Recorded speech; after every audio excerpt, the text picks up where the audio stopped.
This young man was just an ordinary E-rank adventurer, possessing only one unique skill, immunity. Therefore, the only job he could do was gather 10 rare herbs in the dark dungeons, stuck at the bottom of society. His already unlucky life was filled with countless hardships. This unfortunate young man had the misfortune of encountering a group of treacherous teammates who heartlessly pushed him into a deep abyss. Exhausted of supplies and with no support items, he stood on the brink of death. In a moment of utter desperation, Ruth recklessly ate a monster. At first, he thought his life would end in the terrifying darkness of this dungeon. But surprisingly, he not only survived, but also awakened an incredibly powerful skill. It was the ability to absorb the skills of the monster he had consumed. In his world, eating monsters was always considered an absolute taboo, because for humans, this act meant falling into the darkness of evil, ferocious demons.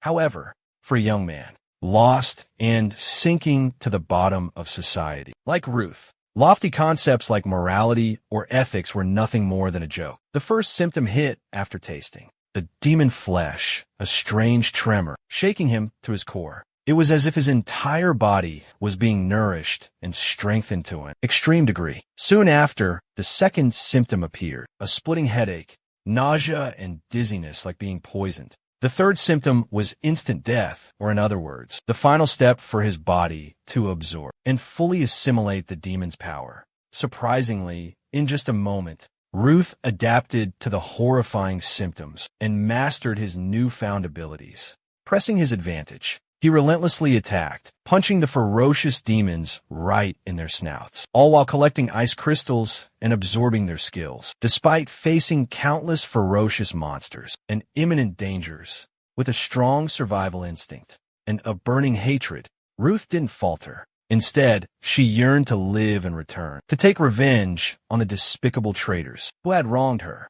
It all started a few days earlier, in the border city of Barcelona, known as the capital of mystical labyrinths, always attracting countless adventurers seeking fortune. The most prominent among them was the Miasma Labyrinth, with its perpetual shroud of poisonous fog. Usually, other adventurers would hesitate and rarely set foot in the deadly miasmal labyrinth. But for an adventurer possessing immunity to toxins like Ruth, either way, his livelihood depended on collecting 10 rare herbs within the labyrinth and selling them. Occasionally, he would encounter low-level monsters, like the small miasma rats. Although Ruth himself was immune to the rodent's poisonous fumes, his combat abilities were as weak as an ant's. Thus, he quickly found himself at a disadvantage. Fortunately, a group of adventurers happened to pass by and offered their assistance. At first glance, the three seemed quite well-intentioned and friendly. However, Ruth had encountered them numerous times at the Adventurers Guild and could somewhat guess their true intentions were not purely altruistic. So, he politely expressed his gratitude. Sure enough, right after that, the portly man signaled his 2 companions to quickly gather the 10 herbs from the spot he had just harvested them. It was then that the young man realized that these 3 cunning individuals had been following him all along and hoarding all the remaining herbs. Naturally, the 3 weren't happy about being exposed. They immediately turned on Ruth, accusing him and threatening him. Using their influence, the thugs made it clear to Ruth that he was no match for them, so he had to swallow his pride and apologize. Back home that evening, Ruth still couldn't find peace. Other adventurers continued to harass and provoke him. They often relied on their strength to bully and mock him as a useless, good-for-nothing. They scorned his immunity skill, claiming it was utterly useless in real combat. Although he deeply resented them, Ruth could do nothing but endure their torment, partly because they were right, and partly because he wasn't strong enough to fight back. Deep down, Ruth, the young man, felt helpless and despaired. Because of his seemingly useless special ability, he was constantly looked down upon and ostracized within the community of seasoned adventurers. Despite being a grown man with a tall and muscular physique, Ruth still struggled just to fight off pesky rats. The next morning, as usual, Ruth went to the Adventurers Guild headquarters to accept a mission and earn a living. However, he noticed that the atmosphere today seemed more lively and bustling than usual. The beautiful receptionist at the counter informed Ruth that a mysterious labyrinth had just been discovered. This meant that a vast treasure awaited young adventurers to explore and claim. Turns out, everyone had gathered here since the crack of dawn, chattering excitedly. Then, the mischievous girl went on to tell Ruth some incredibly important news. Starting today, the herbs he usually sells were getting a massive price drop of 100 gold down to just 30, because now everyone's attention was on the new labyrinths and newly discovered dungeons. No one cared about the old miasmal labyrinth anymore. And that wasn't all. She sternly warned him to stay away from the new labyrinth, because explorers needed a rank D or higher to enter. Unless he joined an exploration team, he should just stay home where he belonged. Lost and confused, unsure of what to do, a kind stranger appeared. He offered Ruth a spot on his team, helping carry some new equipment. At first, everything went smoothly. The enthusiastic blonde introduced each member of his team. First, he introduced himself, the one nicknamed Bay, the respected leader of the Scarlet Sword team.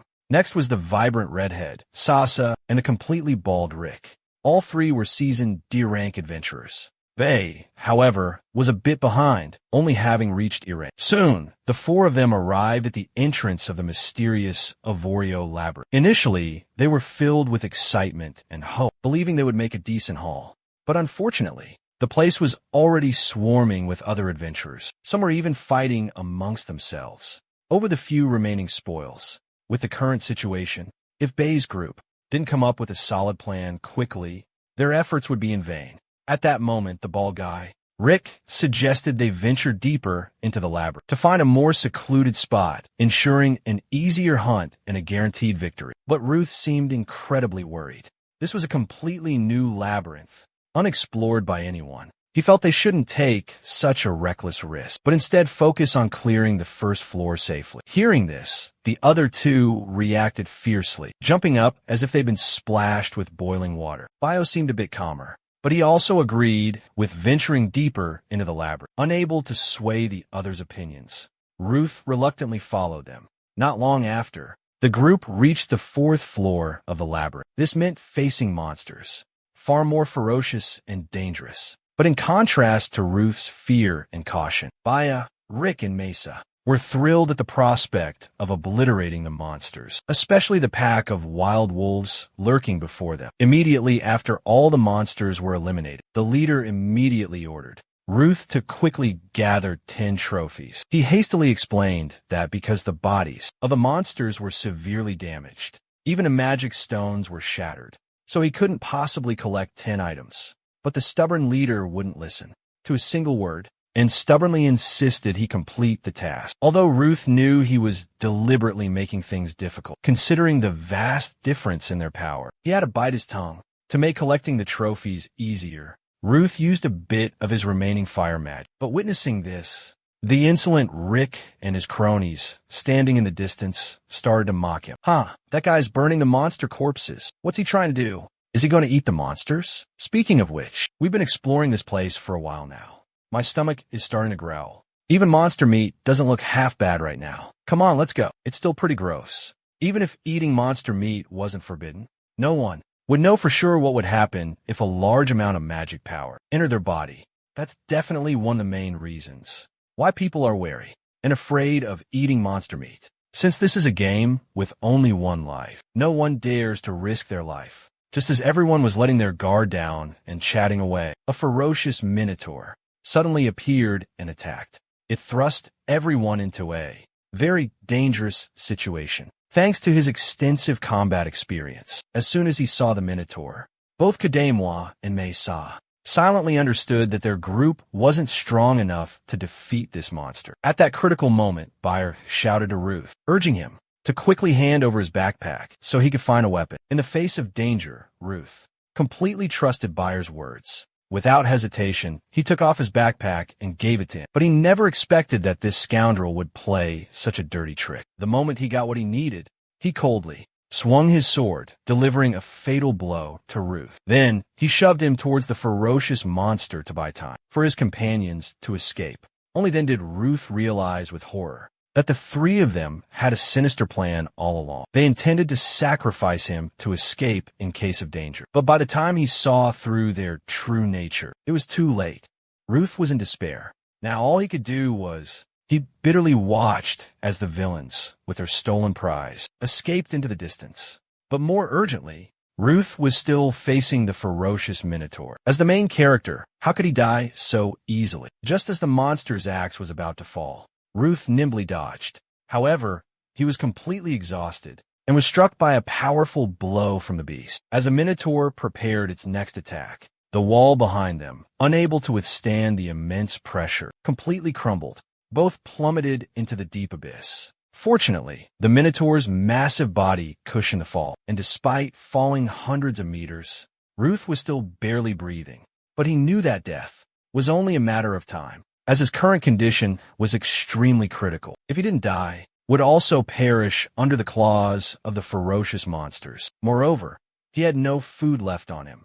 After lying motionless for a long time, Ruth was so ravaged by hunger that his mind was blank and could think of nothing else but filling his stomach. He suddenly remembered the rumors circulating in the underworld that eating monster flesh was a grave taboo because it would cause a person to degenerate into a terrifying demon. But standing on the precarious line between life and death, a young man from the bottom rung of society like Ruth, driven to desperation, no longer cared about such lofty morals. Now, there was only one thought in his mind, and that was to survive at any cost. He decided to take a gamble, tearing into the flesh of the Minotaur he had just slain. In reality, if one were to abandon their magic and consume the flesh of a magic-infused monster, the monster's magic power would invade and possess their body. This phenomenon is known as monsterization, a state of absolute terror, far more terrifying than being tormented by the slow erosion of chronic poison.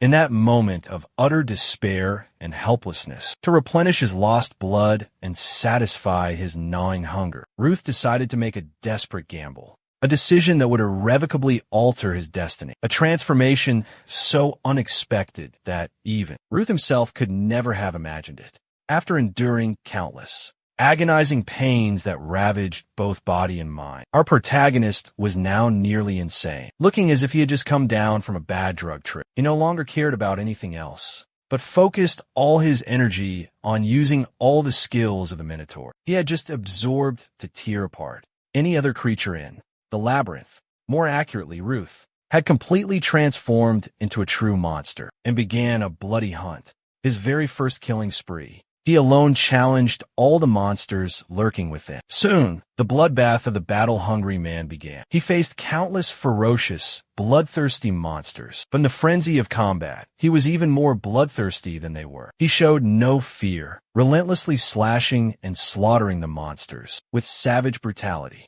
He didn't know how much time had passed when he finally found his way out of the labyrinth. Everyone had already left, but he didn't care. Because now, bathed in sunlight once more, he truly felt alive. Meanwhile, at the Bologna Adventurers Guild headquarters, that scoundrel was busy, explaining away Rut's death in the labyrinth.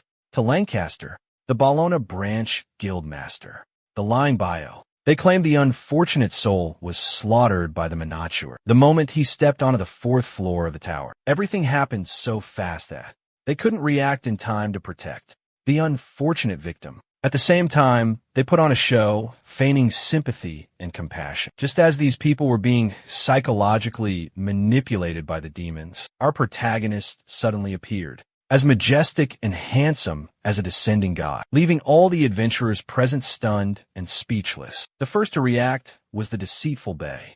The moment he saw that Yudo had survived and returned, he immediately rushed over, pretending to be deeply concerned but actually trying to secretly threaten him into silence. Immediately after, the despicable Moiric and the cunning Sasha quickly regained their composure, putting on a show of brotherly affection, pretending to inquire solicitously. These people, to put it bluntly, not only act like animals, but they are also utterly shameless and brazen. If this were the weak and timid Ruth of the past, perhaps he would have bitten his tongue and endured it all. But now, he was in a completely different position, a position of strength and power. He no longer feared these bastards. Unwilling to waste time listening to their deceitful lies, Ruth decided to expose their hypocrisy, to reveal their true colors to everyone. They used me, turned me into a sacrificial lamb. That despicable Bayer stole all my equipment, and attacked me cowardly from behind. That cunning Rick used dirty tricks to lure the mermaid towards me. And that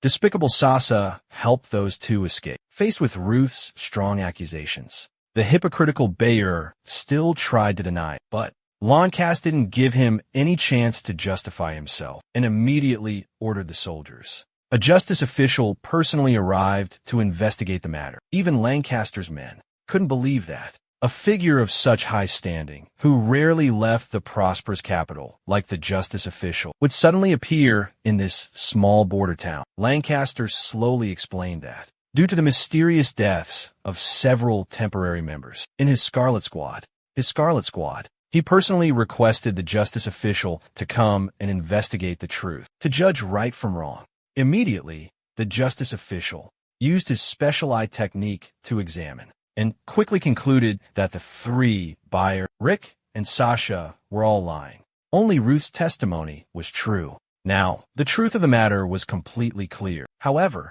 the cunning Bayer still stubbornly denied his guilt, even going so far as to attack the justice official's judgment. Guild leader Lancaster was left speechless, for everyone in the kingdom knew one truth. The skill known as divine perception was unique, and no lie could escape the all-seeing eye of this skill. Therefore, Bayer's doubt in the truth officer's ability was completely baseless, even revealing his own guilt and anxiety about his wrongdoing. Immediately, Lancaster saw through the true nature of these three criminals. He swiftly interrogated them, exposing their crimes before all the adventurers present. Abandoning your comrades is a cardinal sin, an absolute taboo for adventurers. Not only that, but you also heartlessly attacked your own teammates, turning them into pawns to be sacrificed. If we continue to delve deeper into your heinous crimes, I guarantee that this charade, this mockery of adventure, will end right here,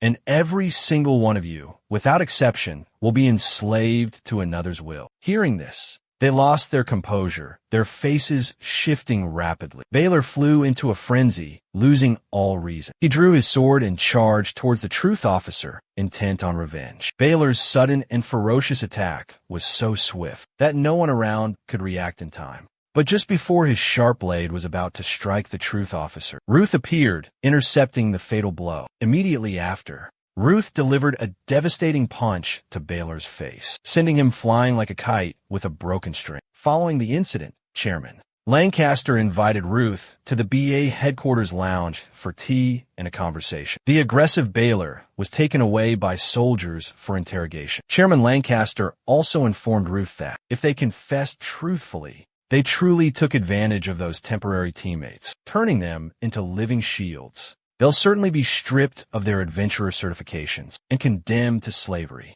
As for that vicious bio, for the crime of brazenly attacking an officer, he'll be sentenced to hard labor for the rest of his life, and he'll never appear before you again. Of course, they'll be stripped of all ownership of the spoils they plundered from the dungeon. And to compensate for the losses Ruth suffered, Lancaster has decided to convert all those items into 200,000 regan and give it to you until he returned home. This dirt-poor young man couldn't believe his eyes. For the first time in his life, he held such an enormous sum of money. With this money all, his living expenses for the foreseeable future were now covered. He knew that if he continued his small-time herb business, it would likely take him a lifetime to accumulate 200,000 regan. Truly, being an adventurer was one of the fastest ways to earn money in the world. At this moment, Ruth figured he had probably become quite famous after the recent incident, so he quickly left the guild headquarters to avoid the prying eyes of certain individuals.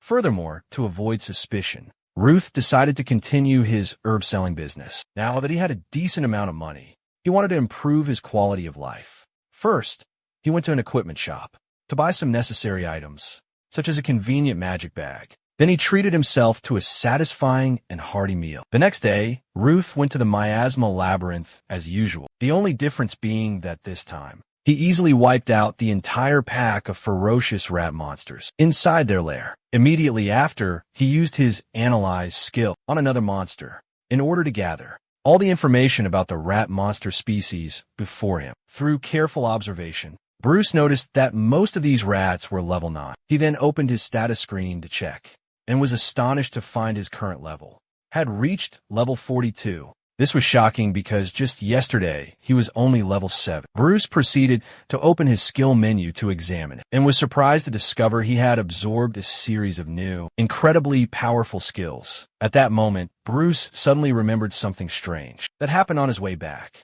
He noticed that the wall that should have been destroyed by the Minotaur was somehow still completely intact. However, because the new labyrinth was about to close soon, Bruce had to continue exploring the miasma labyrinth. Now, he was eager to test out his newfound power. He decided to venture deeper into the darker depths below, places he had never dared to set foot before. He began his monster hunting journey on the 6th floor, then the 7th, and continued to conquer all the way to the perilous 13th floor. However, the monsters there weren't challenging enough, not enough to satisfy him. So, he decided to delve further into the darkness to seek out a worthy prey. And indeed, upon reaching the deadly 24th floor, he encountered a high-level monster, far more formidable than the others. As soon as he grasped the basic information about his opponent, he drew his sword and charged without hesitation. But contrary to his expectations, the monster chose to flee, instead of engaging in a direct confrontation. Without delay, Ruth immediately pursued the escaping prey, but upon reaching a dark dead end,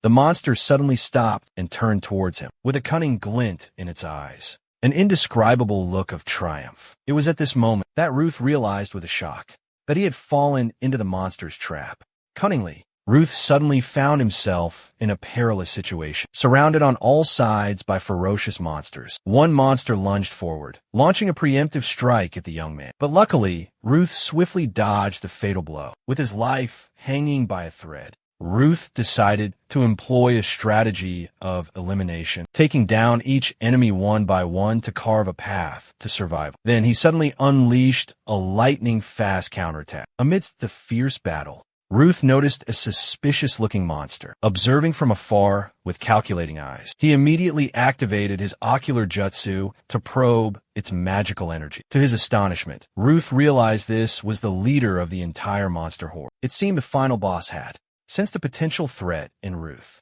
So, he signaled his minions to swiftly eliminate the young man. But Ruth was no easy opponent to subdue. He instantly channeled all his strength into his muscles and used a monster as a springboard to leap into the air. He launched himself towards the boss monster.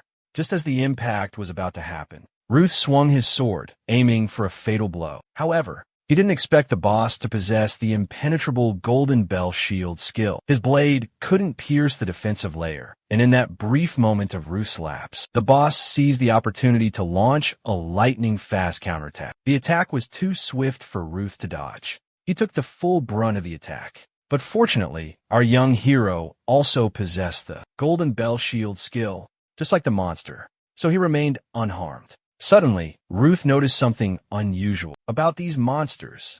He clearly remembered pouring all his strength into attacking the boss. But somehow, it remained completely unscathed. Not a single scratch, no matter how small. Moreover, earlier during his inspection, he hadn't noticed any signs of regenerative abilities or any other special powers from these monsters. After a period of careful observation, Ruth finally uncovered the secret of these formidable monsters. Hidden amongst them was a monster with a unique swapping ability. It was this monster that took all the damage inflicted on the boss. All the wounds on the boss were transferred to this creature. As soon as he grasped the key to the problem, Ruth immediately shifted his attack, targeting the monster with the swapping ability. Ruth unleashed a deadly attack, finishing it off instantly to prevent future trouble. How naive! Witnessing the death of their key player, the boss and its remaining minions went berserk. They lunged fiercely, intending to tear Ruth to shreds. But Ruth reacted in time, quickly using his web-shooting ability to cling to the cave ceiling. He then unleashed his Heaven and Earth Net skill, aiming to capture all the ferocious monsters. By now, the battle's outcome was crystal clear. The young man didn't utter another word.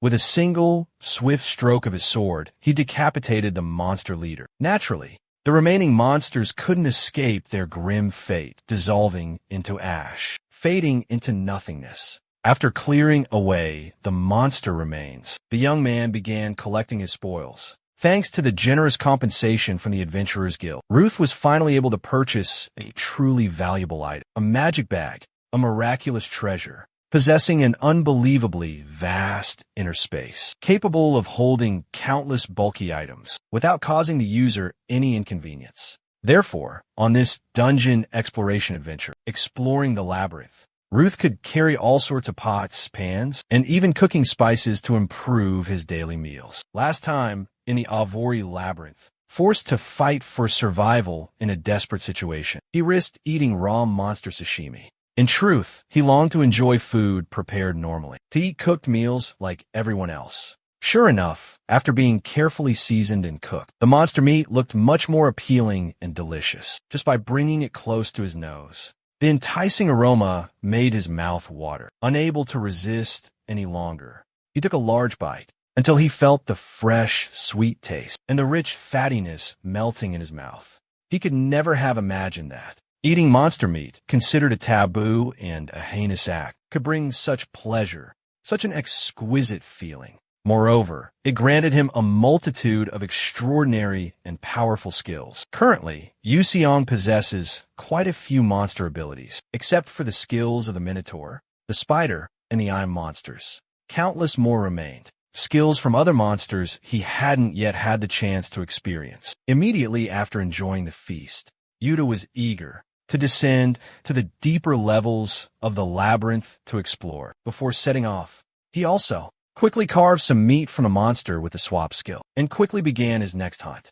In the deeper levels below, Yuta encountered numerous high-level monsters, gathered in large hordes. However, he only needed a single move to wipe them all out, then continue to process their meat for his next meals. While engrossed in enjoying his delicious meal, Yuta suddenly heard voices echoing from afar. He immediately cleaned up his meal and hurried towards the sound to see what was happening. On the other side, a group of self-proclaimed adventurers have surrounded, cornered, and are menacing a wounded, vulnerable young woman. One glance is all it takes to know these are not good men. Suddenly, one of the ruffians steps forward and roughly rips off the woman's hood, revealing the exquisite face of a young noble elf. Elves, a rare and incredibly valuable commodity on the black market. No wonder they were so determined to hunt her down.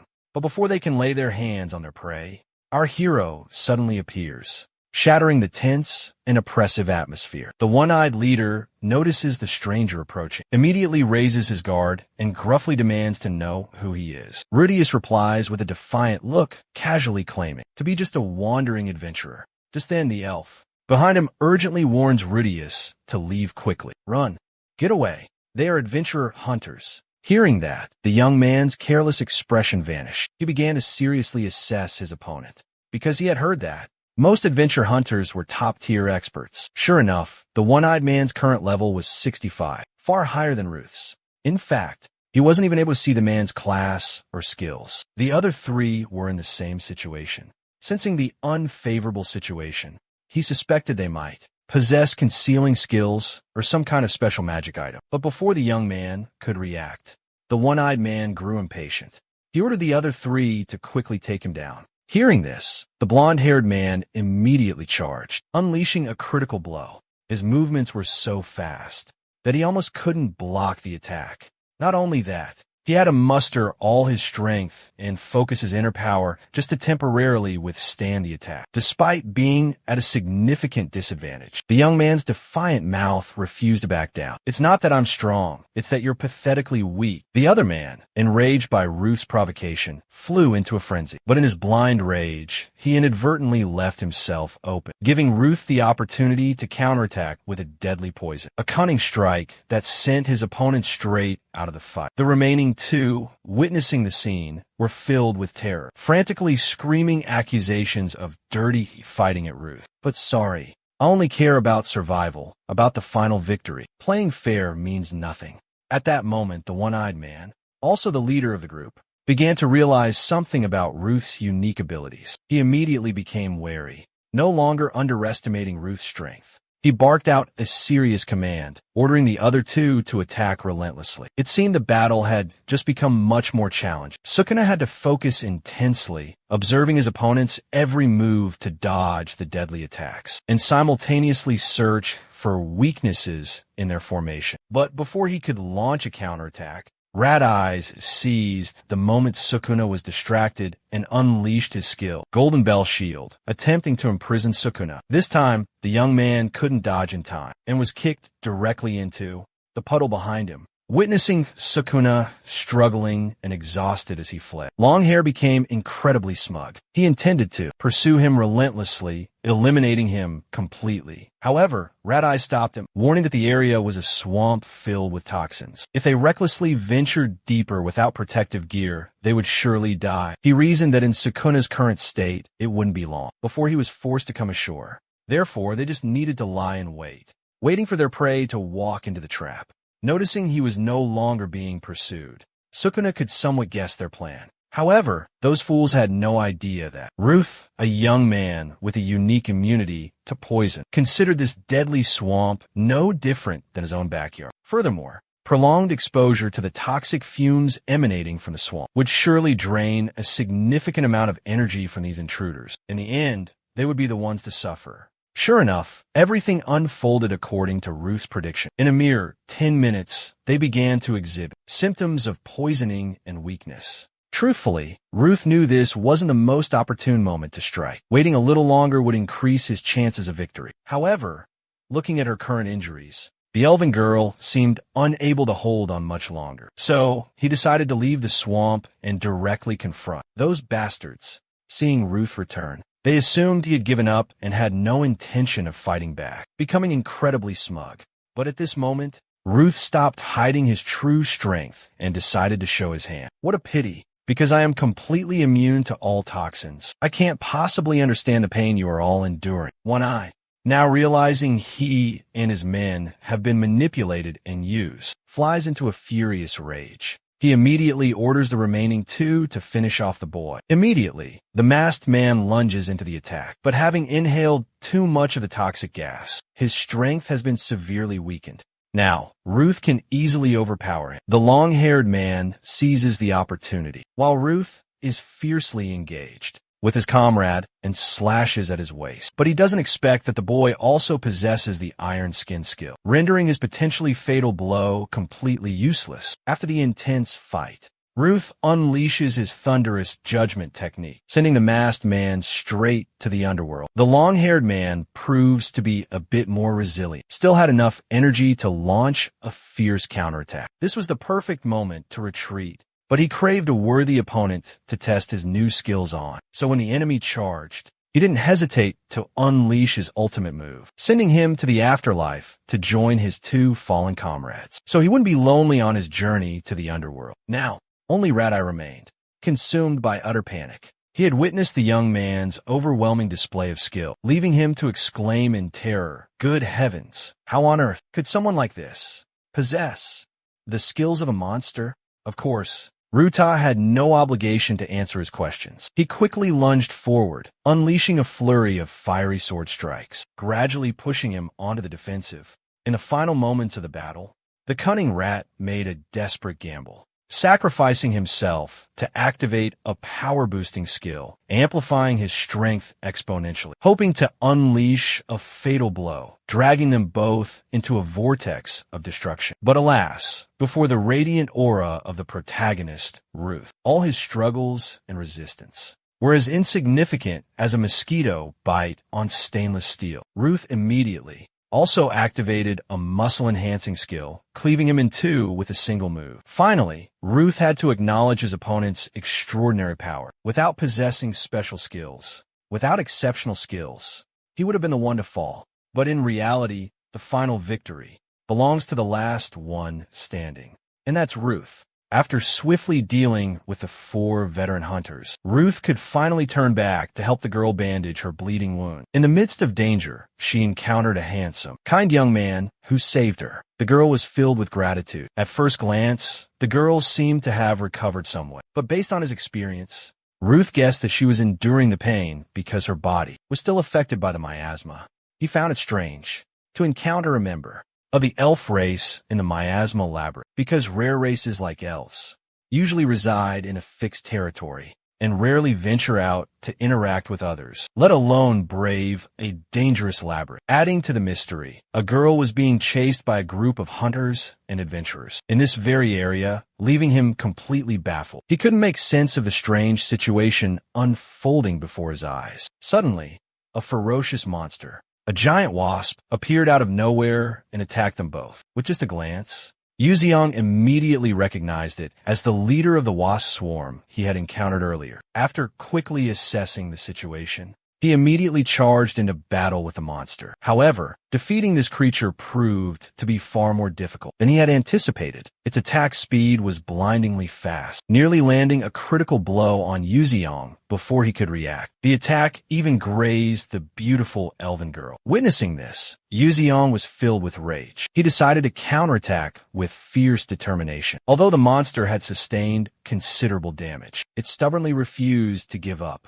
It frantically sprayed a paralyzing poison towards Yuziang, just as the young man was gaining the upper hand with his attacks, because he was completely immune to the monster's toxins. But he didn't expect that the cunning monster would target the girl standing behind him, not him. Fortunately, the girl was no pushover either. She immediately dodged the attack and counterattacked swiftly. After a fierce exchange, the two coordinated their efforts and successfully defeated the monster, sending it to meet its maker. However, the girl suddenly collapsed to the ground, clutching her chest in excruciating pain. Witnessing this, Ruth couldn't help but worry. He thought the poison in her body had started to take effect, but the girl denied it, insisting she was fine, and begged him to help her escape the dark labyrinth. In return, she would tell him her mysterious story. Without hesitation, Ruth quickly led her out of the labyrinth to a clearing for some fresh air. The girl felt much better now.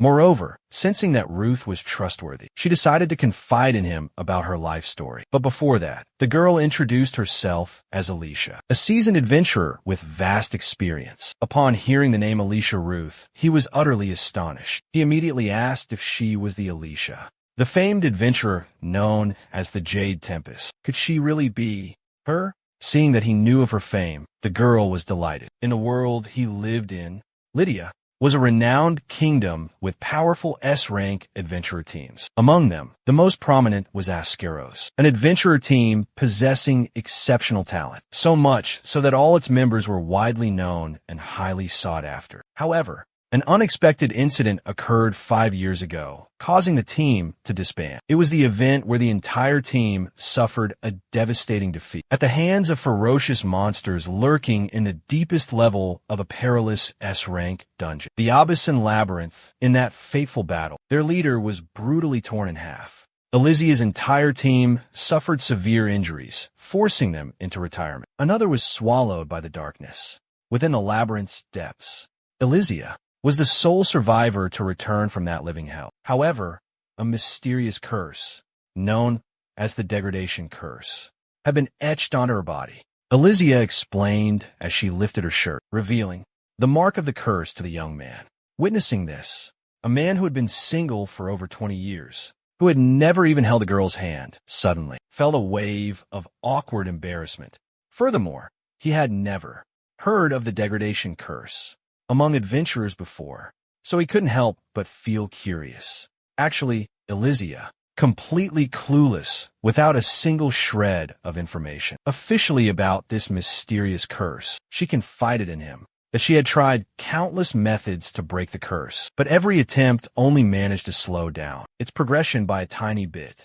The 4 bounty hunters from before had chased her seeking to profit because they had learned about Alicia's curse. Being suddenly afflicted with this terrible curse made Alicia feel utterly hopeless and helpless, despite pouring all her energy into finding answers. The only thing she knew for certain was this: her fate was sealed. She would be logged out, erased from this world, when her level dropped to 0. After listening to Alicia's entire story, Ruth suddenly had a breakthrough, a brilliant idea. A glimmer of hope for breaking the curse appeared. It involved using the swap skill he had absorbed from the monster. The lizard explained thoroughly. This skill allows the user to select a specific target and then transfer all physical damage they would endure onto the chosen target, and vice versa. Ruth then suggested to Alicia that they conduct a small experiment, and indeed, the method worked miraculously. As soon as he activated the exchange skill, The curse afflicting Alicia began to slowly transfer to him. At this point,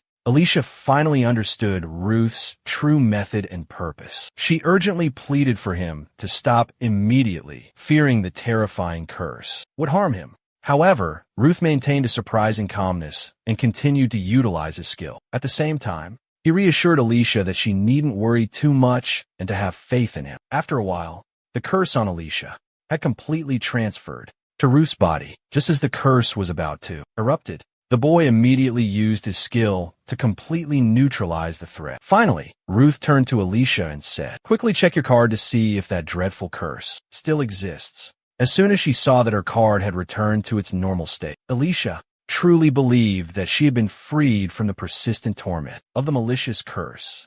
Ruth then calmly explained his method. "It's all thanks to your special ability, the ability to be immune, to nullify all types of curses. That's why you were able to save her from this tribulation." Overjoyed after enduring such prolonged suffering, Alicia's emotions became incredibly unstable and hard to control. At first, she reproached Ruth for risking himself for a stranger like her, but immediately afterward, she burst into tears, expressing her sincere gratitude to the boy. With everything resolved, Ruth seized the opportunity and invited the beauty to a bustling tavern in Bologna City to unwind, to release some pent-up tension. After a few drinks, Alicia became incredibly lively and excited. Her previous injury seemed to be completely forgotten. She let loose and danced without any hesitation. She continuously downed large mugs of ale without holding back. Afterwards, the two shared some intimate conversation, eating, drinking, and enjoying each other's company. Amidst the merriment, Ruth curiously inquired about Alicia's future plans, about what she had in store for herself.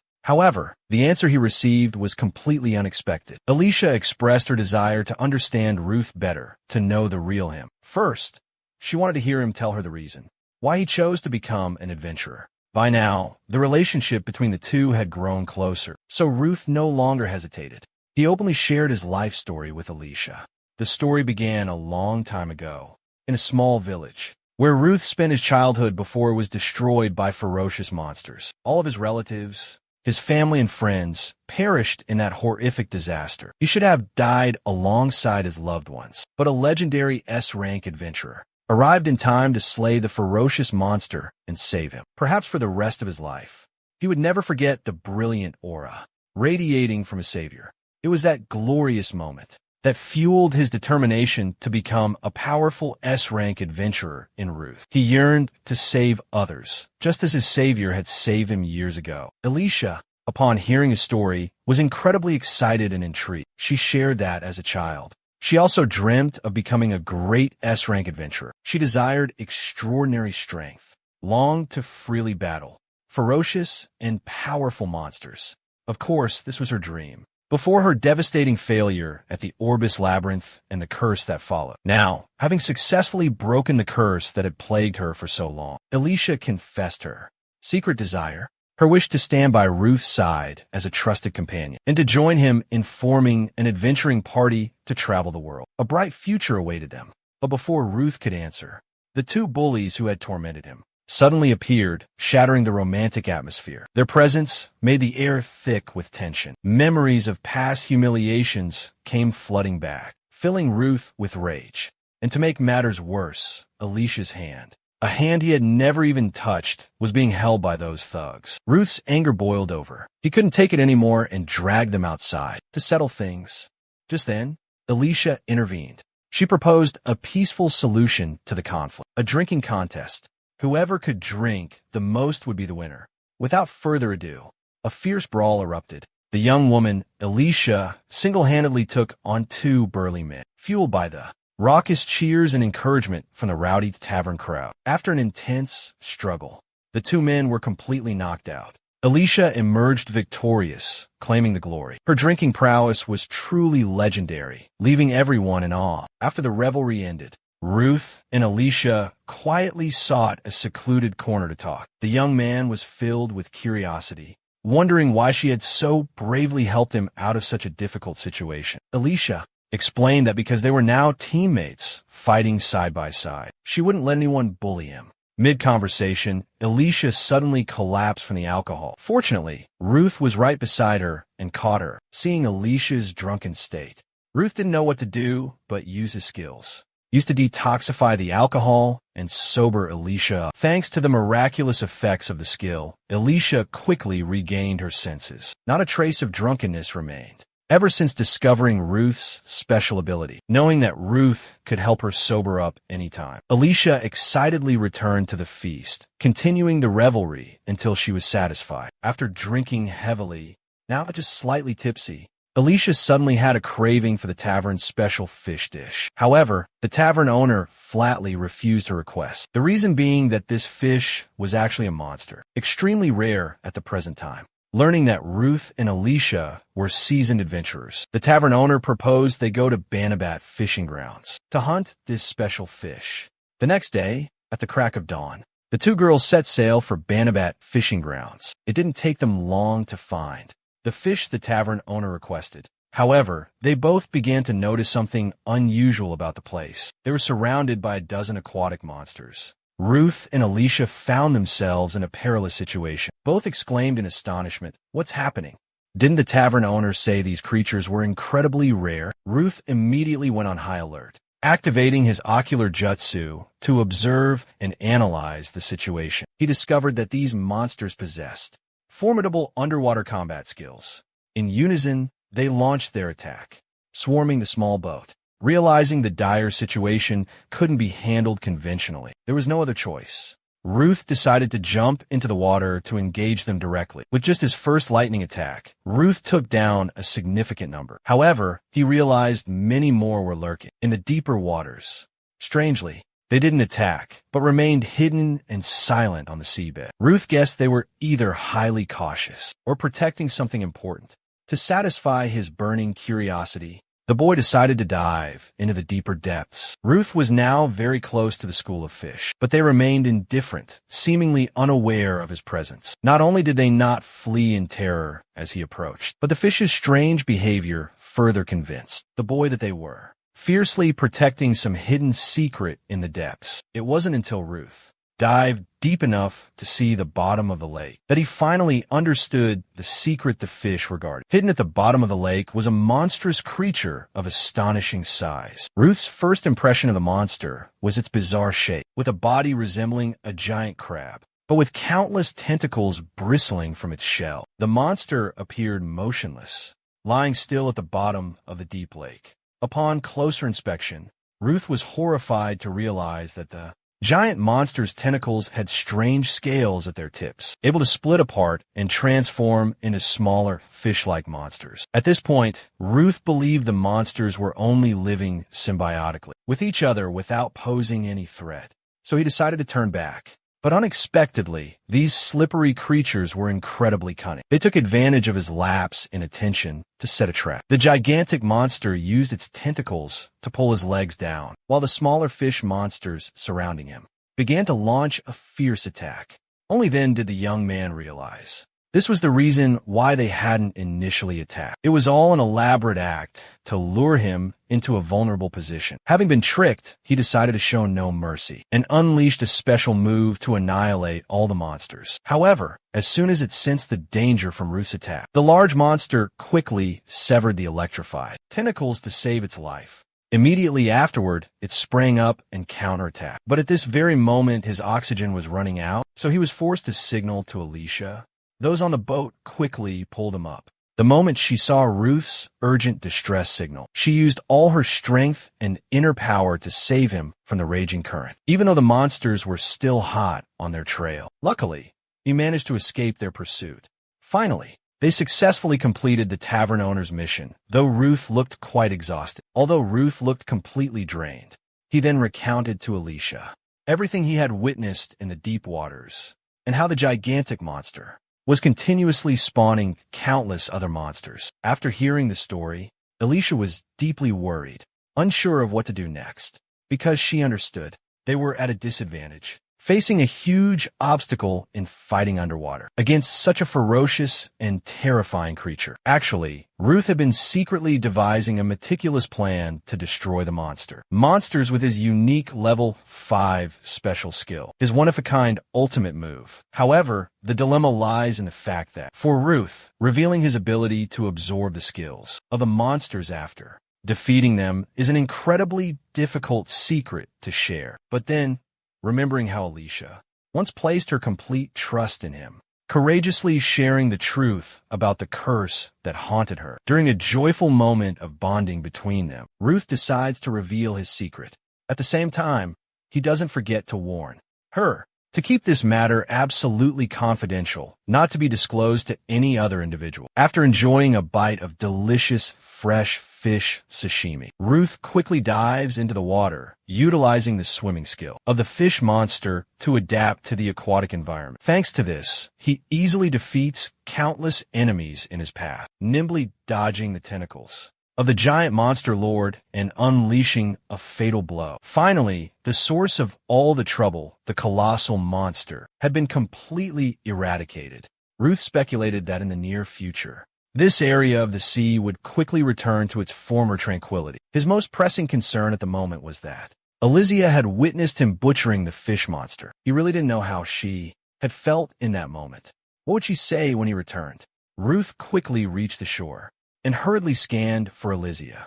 When he didn't see her, a pang of disappointment struck him. He thought she had been frightened by the horrific scene. But just then, Alicia appeared, surprising him greatly. It turned out she had only gone into the woods to gather some firewood to warm him. Seeing that Alicia was not only unafraid, but was also treating him with such kindness, he felt a little awkward, wondered if she was scared after witnessing him destroy that terrifying monster. That monster was truly horrifying. Faced with the direct question, she honestly replied that, initially, she was indeed a little surprised, but his trust in her and the fact that he dared to reveal his secret to her filled her heart with joy. After these heartfelt words, their bond seemed to deepen significantly. Soon after, Ruth quickly gathered a part of the giant monster's body to prepare to absorb its energy. She also used her skills to catch a few bannabat fish, a local delicacy, so that Alicia could prepare a delicious meal. For dinner, they both began to eat,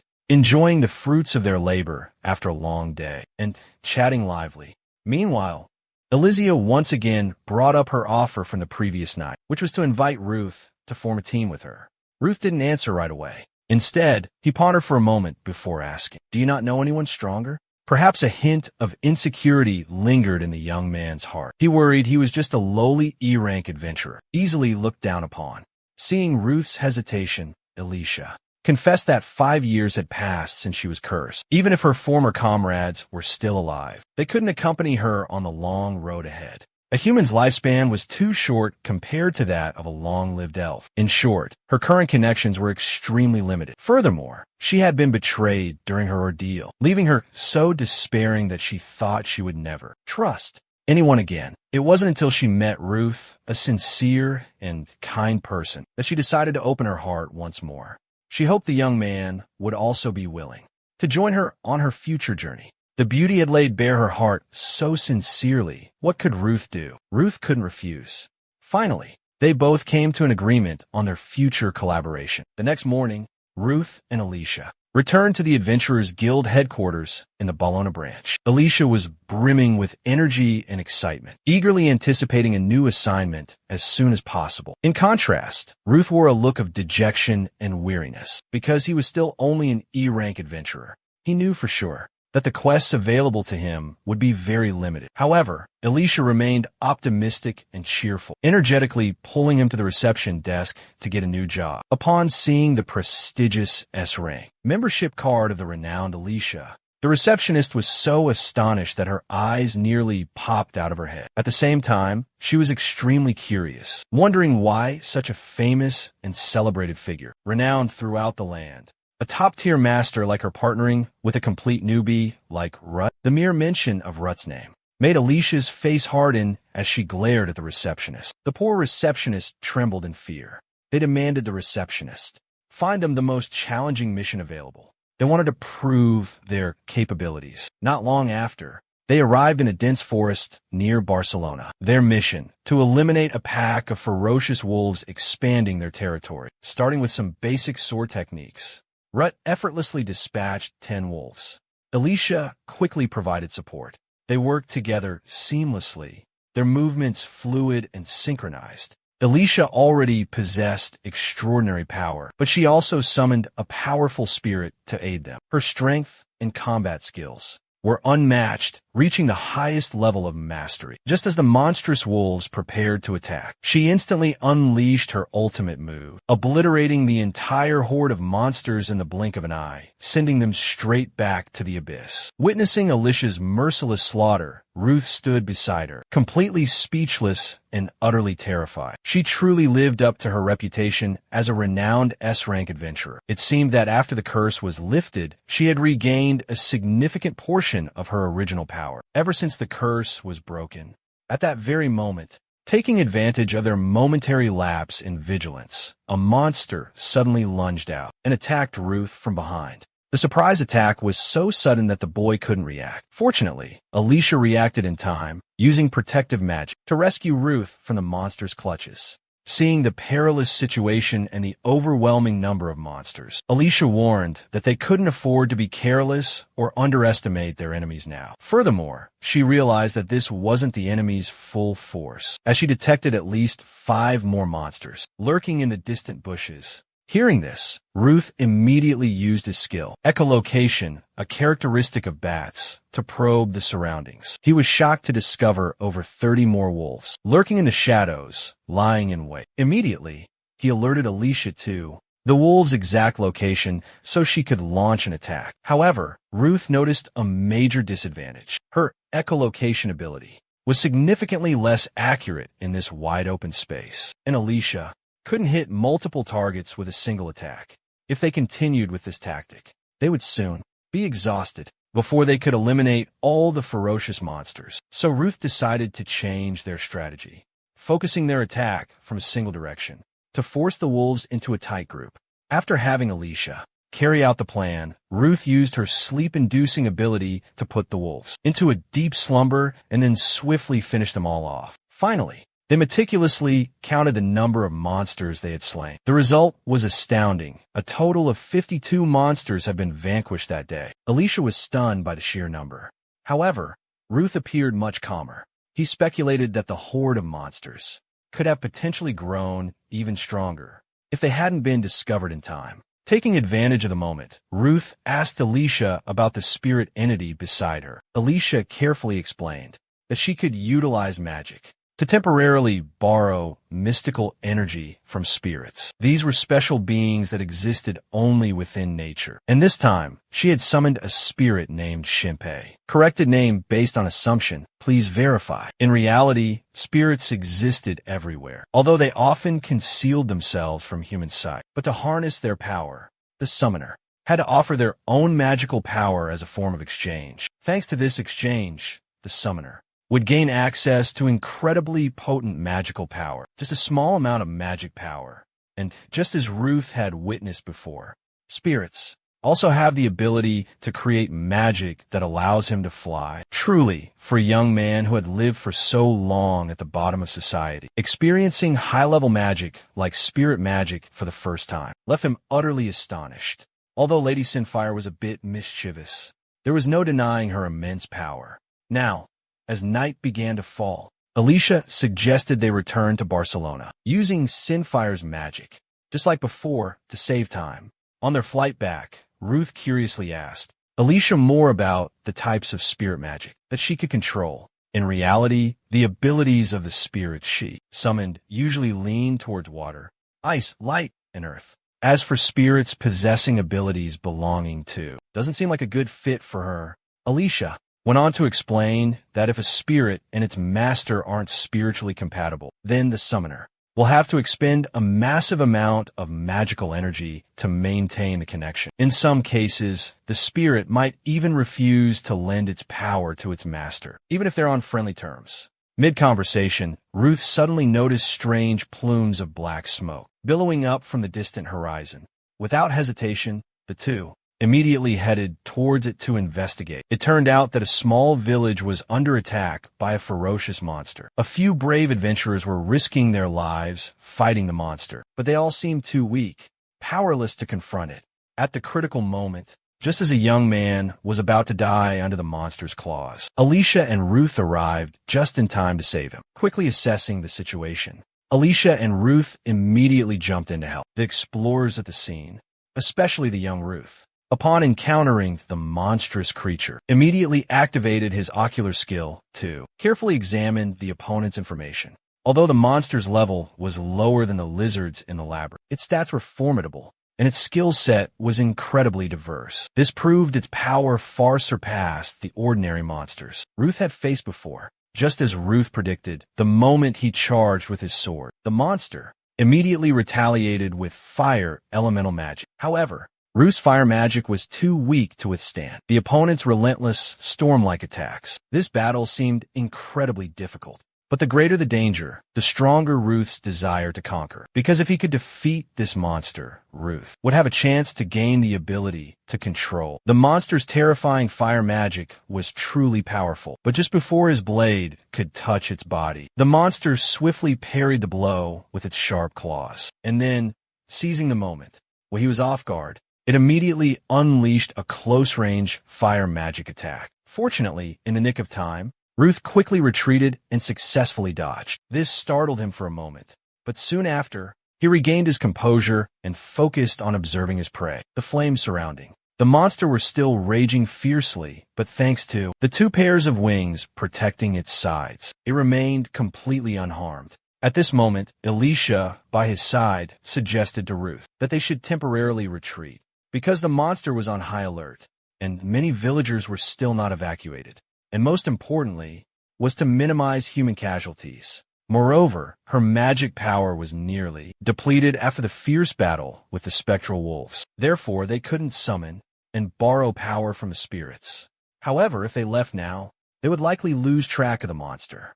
Thus, Ruth realized he needed to act immediately to resolve this difficult situation in a way that accomplished both objectives. Alicia, beside him, seemed to sense his intention and offered to support him with her magic. Upon hearing her offer, Ruth didn't hesitate and charged towards the monster with his sword. At the same time, Alicia, from behind, used water magic to counter its fire-based magical attacks. Thanks to her assistance, Ruth could easily approach the monster at close range. But it wasn't going to be that simple. This monster also possessed the ability to use magic. It launched an earth elemental attack at Ruth. Fortunately, Alicia sensed the danger just in time and used wind magic to block the attack. Thanks to this, Ruth was able to close the distance and deliver a precise finishing blow. Although severely wounded and on the verge of death, the monster still tried to counterattack, dragging Ruth down with it. Of course, Alicia wouldn't let its scheme succeed. She immediately used fire magic to end its life. The ferocious monster was finally defeated by the combined efforts of Ruth and Alicia, to the astonishment of the villagers. A few villagers and one adventurer were injured, but fortunately, no one in the village lost their life. Immediately afterward, Alicia approached and asked everyone about the overall situation. Her thoughtful act was warmly received by the blonde-haired young man. Sensing their warmth and friendliness, she boldly made a small request. It was this. She hoped to share a little food to satisfy her hunger. Meanwhile, at another location, Ruth was patiently waiting for Alicia in a small grove on the edge of the village. As soon as Alicia appeared, he anxiously inquired about the situation in the village. He worriedly asked about casualties and damage. After careful observation, Alicia realized that there didn't seem to be any villagers injured or killed, because they had been helped to evacuate by other adventurers before the incident occurred. The pressing issue now was how to rebuild the village from the ruins. Back with Alicia, she quickly and cleverly concocted a story for the villagers that the monster had fled. Therefore, they both decided to pursue the monster's tracks to eliminate the threat completely. That way, no one would be suspicious of the mysterious disappearance of the monster's body, and Ruth could act without fear of being discovered. Soon after, the elaborate charade began, with the familiar air of a seasoned teenager. Unlike any time before, this time he was determined to turn the meat of the monster he just hunted into a delicious soup. The fresh pieces of meat, accented with fragrant herbs, created an exquisite flavor that made people sigh in admiration. From a very first bite, Ruth felt an explosion of flavor in his mouth. Although the meat had a faint, characteristic goat-like smell, it was still within the acceptable range. Moreover, the most important thing was that he had absorbed a large amount of new skills after enjoying this special dish. At this moment, Alicia, standing beside him, watched Ruth eat with such relish, a hint of envy rising within her. But as soon as she imagined having to butcher a monster that looked vaguely human, she completely dismissed the idea of trying it, because just the thought of it made her shudder. After listening to Alicia, Ruth suddenly found the food in front of him less appealing. On the other hand, he began to doubt himself while he was getting used to eating monster meat. A herd of wild boars suddenly appeared, catching the attention of both of them. Immediately, Alicia jumped to her feet, ready to teach them a lesson. But she was unexpectedly stopped by Ruth, who had a mysterious look on his face, thinking it was something serious. It turned out that he wanted to use the wild boars to test his new magic. However, life wasn't a dream. Despite his efforts, he couldn't cast any magic. They all froze, their faces stiff as wax figures, until a wild boar charged straight at them, knocking over Ruth's pot of meat soup. Only then did they both snap out of it and realize that Ruth seemed unable to use magic. Despite having carved off 5 pieces of the colossal monster, Alicia began to feel anxious. She feared they weren't strong enough to face this ferocious pack of wild boars, because the entire group was completely exhausted, both physically and mentally. However, in contrast to Alicia's worry, Ruth's attitude and demeanor were unstable and agitated, because he had spent a great deal of effort and time cooking such a delicious and fragrant pot of meat stew, a truly exquisite culinary creation. But before he could enjoy more than a few bites, these wild boars showed up, causing chaos and spilling the entire pot of stew. Therefore, our young man was currently incredibly furious. Alicia, standing beside him, witnessing this scene, was speechless. In this perilous moment, he was still concerned about a few bites of food. He even intended to charge at the boars. But Alicia quickly pulled him back and showed him how to calmly resolve the situation.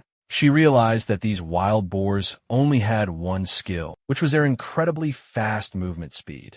Therefore, they had to maintain a safe distance during the fight to prevent the enemy from using this special skill. For that reason, the tactic that Alicia chose was a strategic retreat to preserve their lives. A moment later, the 2 young people found safe haven in a tall tree, escaping the pursuit of the ferocious wild boars. Alicia then wondered and asked Ruth why he couldn't use magic in the previous situation. In fact, up until now, Ruth had never once successfully cast any magic-related skills. Alicia suggested that Ruth should check his status card again to find out the reason. Seeing the logic, Ruth quickly took out the card and examined it carefully. And then he discovered 2 new magic elements that he had just acquired. Both clearly stated that those who possessed them would instinctively learn how to wield magic as naturally as breathing. Alicia speculated that the reason Ruth couldn't use magic yet might be because his thinking was too simple to grasp this profound ability. Entering the world of chess, understanding the fundamental principles and rules of the game, including the roles of each piece, is absolutely essential. He still possesses the ability to use magic. However, the miracle lies in the fact that he can still cast a faint flicker of fire magic. So it can't be said that he's completely immune to magic. Just then, Alicia suddenly came up with a promising theory, a potential hypothesis. It was the idea that for Ryu to use monster magic skills, he needed to grasp how to control and utilize mana. Upon hearing Alicia's analysis,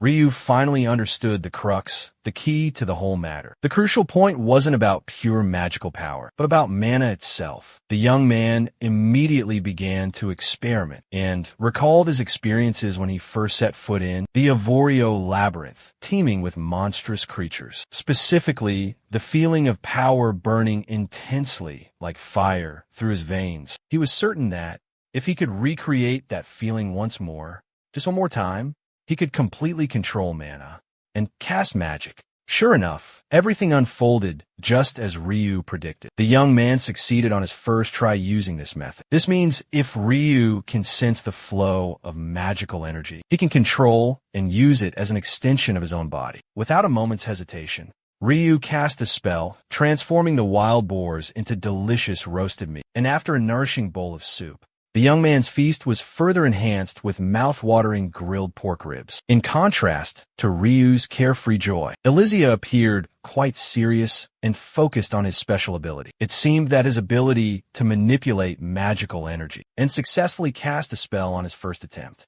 left a deep impression on her. Moreover, Elysia noticed that Ryu's magical energy didn't seem to diminish after the previous attack. Therefore, she speculated that he possessed the ability to use magic continuously. Just as Elysia predicted, Ryu himself, as he felt the magical energy flowing throughout his body, immediately grasped how to utilize magical skills. If magical energy can replace magical power, it's likely he employs a different method, like enhancing his physical strength or his weapon instead of focusing on mana. In the world of adventurers, there are many who choose to train and master magic, then apply it in actual combat. By circulating magical energy throughout their bodies, their physical abilities are significantly enhanced. And by applying magical power to their weapons, the power and destructive force of each attack are greatly amplified. Listening to Ruth's analysis, Elysia finally understood the issue. The reason was his extremely low mana reserves, at least for the time being. That's why he couldn't utilize those skills. On the other hand, Ruth possessed a much larger mana pool. More importantly, he had the ability to replenish his mana by absorbing essence from monsters. In other words, Ruth could replenish his mana by consuming and storing their essence. Especially now, in Alicia's eyes, the crispy fried pork ribs that Ruth made looked absolutely mouth-watering and smelled divine. Just inhaling the aroma was enough to make Elysia drool uncontrollably. Seeing Alicia's craving, Ruth generously offered her a taste. But before Elysia could respond, a monster suddenly attacked them both. It turned out to be the leader of the piglets from earlier, back for revenge. As soon as it spotted its target, it charged straight towards Elysia with lightning speed, leaving her no time to react. Luckily, Ruth reacted quickly and pulled Elysia out of harm's way. Alicia's momentary lapse in attention was due to her utter shock at the monster's sudden appearance. It was supposed to be deep within the labyrinth. How could such a terrifying creature appear outside? And once again, the meal Ruth had painstakingly prepared was ruined by this pesky monster. It made him furious.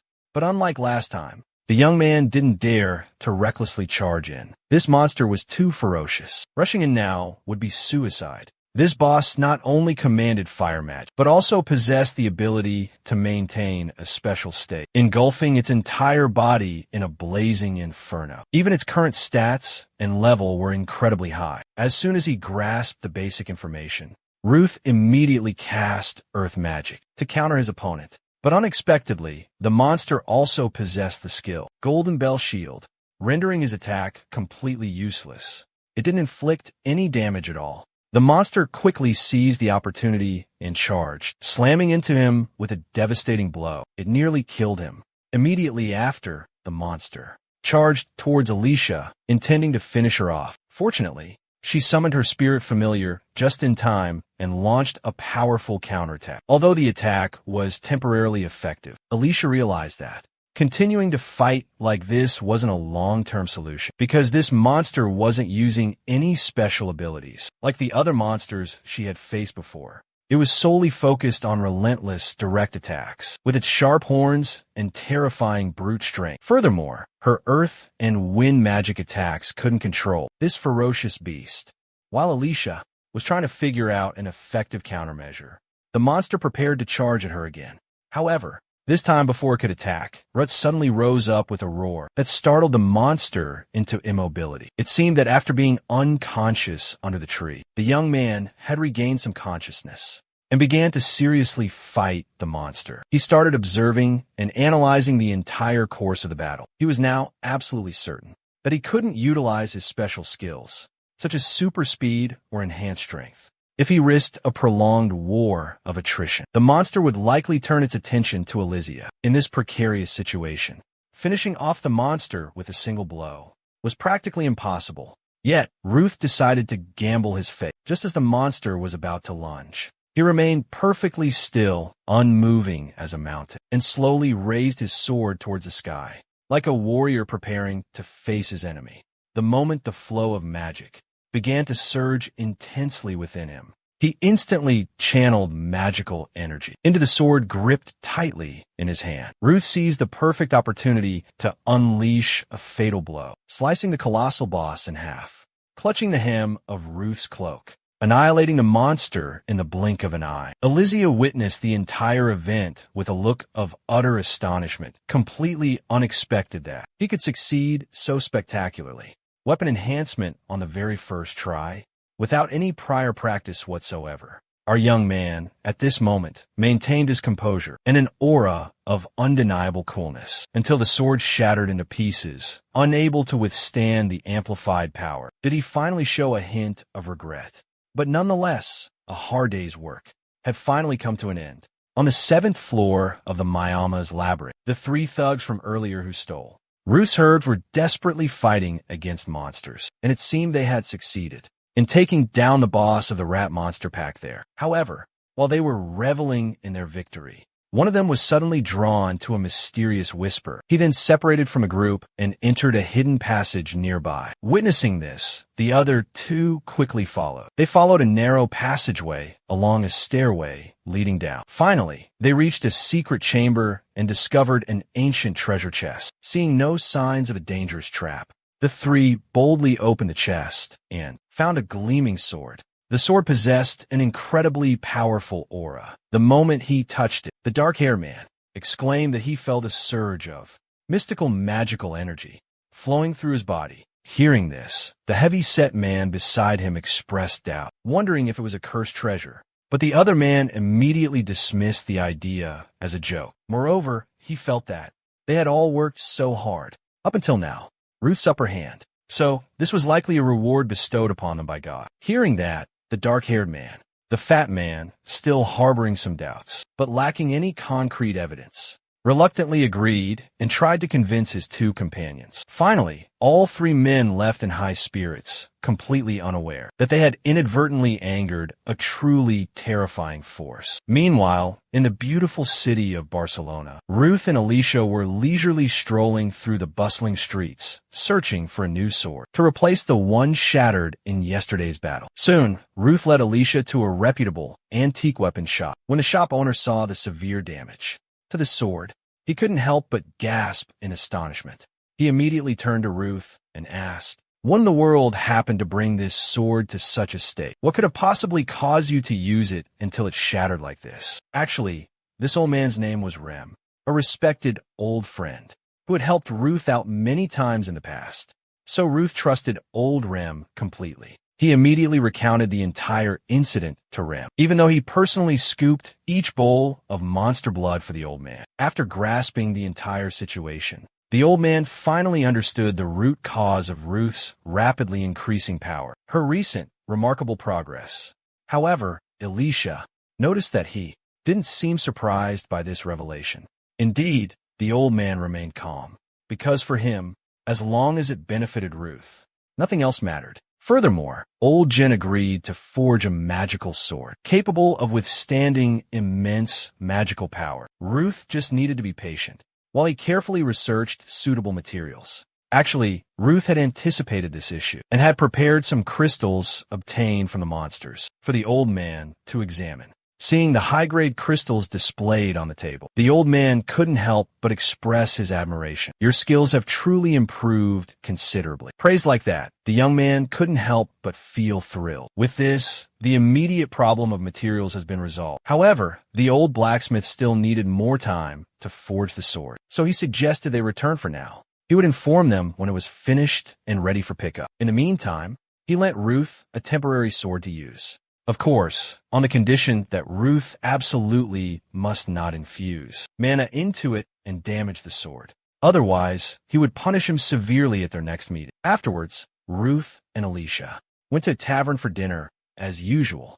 While the 2 were chatting merrily, the 3 obnoxious thugs from the labyrinth showed up, trying to strike up a conversation and join them. However, before they could cause any trouble, the black-haired one suddenly collapsed onto the table with looks of shock. Utter astonishment filled everyone's faces. The others, witnessing the bizarre scene, one of his companions stepped closer to inquire, "Hey buddy, old pal, "What in the world are you doing? Did you have too much to drink?" But as he got closer, he was shocked to realize a startling truth. The dark-haired man hadn't sold the strange sword he found in the labyrinth, but was clutching it as if his life depended on it. Furthermore, the sword in his hand was now emanating a terrifying crimson aura, and the dark-haired man began muttering incomprehensible incantations. In a split second, the dark-haired man suddenly sprang to his feet, swinging his sword wildly at those closest to him, especially at the companion who had just questioned him. Not stopping there, in his frenzy, he continued to swing his sword haphazardly toward Alicia and everyone else around.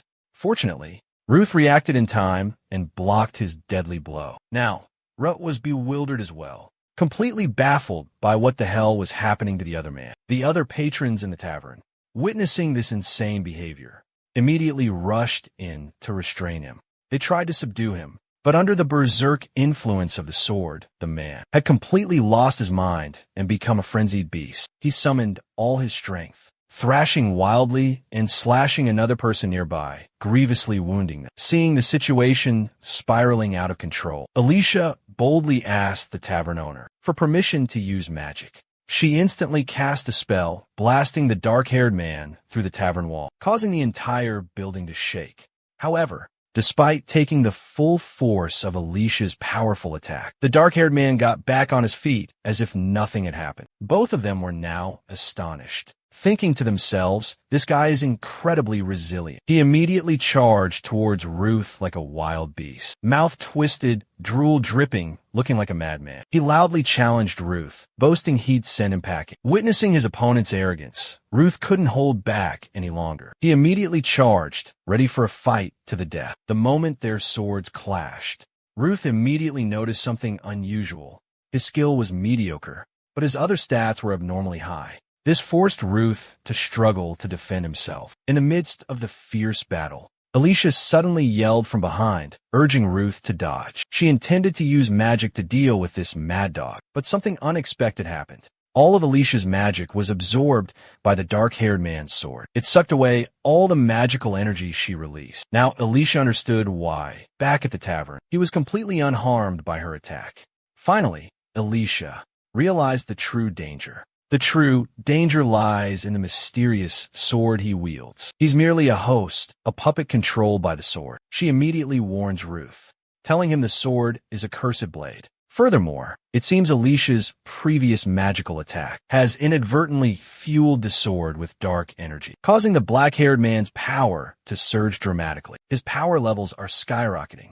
Grotesque tentacles begin to sprout from his body. The hideous tentacles make him resemble a monster. The situation is extremely dire for Ruth. He struggles to block his opponent's relentless sword strikes. He must use all his skill to withstand the ferocious onslaught. After observing for a moment, Ruth finally finds an opening and lands a critical blow on his thigh. But he immediately realizes something even more terrifying. The wound he just inflicted is instantly sealed by the disgusting tentacles stemming the bleeding. Alicia watches in horror, her heart pounding in her chest. Sadly, she's powerless to help Ruth, because if she persisted in attacking with magic, the sword would surely absorb all the energy, increasing its power and throwing everything into a dangerous spiral. A critically dangerous situation. Alicia began to consider eliminating the sword's wielder, that black-haired man, to put the sword at a disadvantage. However, in that precarious moment, the fat one pleaded with them to let bygones be bygones and to spare his brother's life. Truthfully, Ruth didn't care about those petty squabbles. His only goal was to destroy that loathsome monster. Nothing more, nothing less. Despite the immense pressure, Ruth fought with all his might, and in a decisive moment of the battle, he found his opponent's weak spot. He instantly used earth magic to bind him. But he didn't stop there, since he couldn't use magic for a direct attack. Like Alicia, in this desperate situation, he decided to take a risk, using the method that once helped that girl break, the fateful curse. It was the skill of transference, an attempt to free the black-haired man from control. However, the transference needed to expel the dark energy from the demonic sword and out of his body was not as simple as imagined. In reality, it was an incredibly difficult task. Ruth struggled for a long time before he could extract even a small fraction of the evil energy. But he had completely underestimated just how terrifying its power truly was. With just the slightest touch, he couldn't endure it, and was forced to let go immediately. The transference skill had failed miserably. Moreover, the attack holding back the black-haired man was about to end. In this critical moment, Ruth suddenly realized that the man himself didn't seem to have any intention of resisting his skill. It was the sword itself that, a dark force, was manipulating his body, forcing him to act like a puppet. Powerless against the situation, he switched to a direct attack strategy, hoping to turn the tide. The moment he broke free from the monster's controlling technique, he sprung up, launching a relentless assault. Fortunately, he managed to dodge and counterattack, but if this continued, his stamina would quickly deplete. He was sure to collapse. He decided he had to separate the demonic sword from his opponent's arm. He focused his attack on the right side, aiming for his opponent's weak point. But the black-haired man suddenly moved with incredible, unpredictable speed like a gust of wind. All of his attacks were neutralized.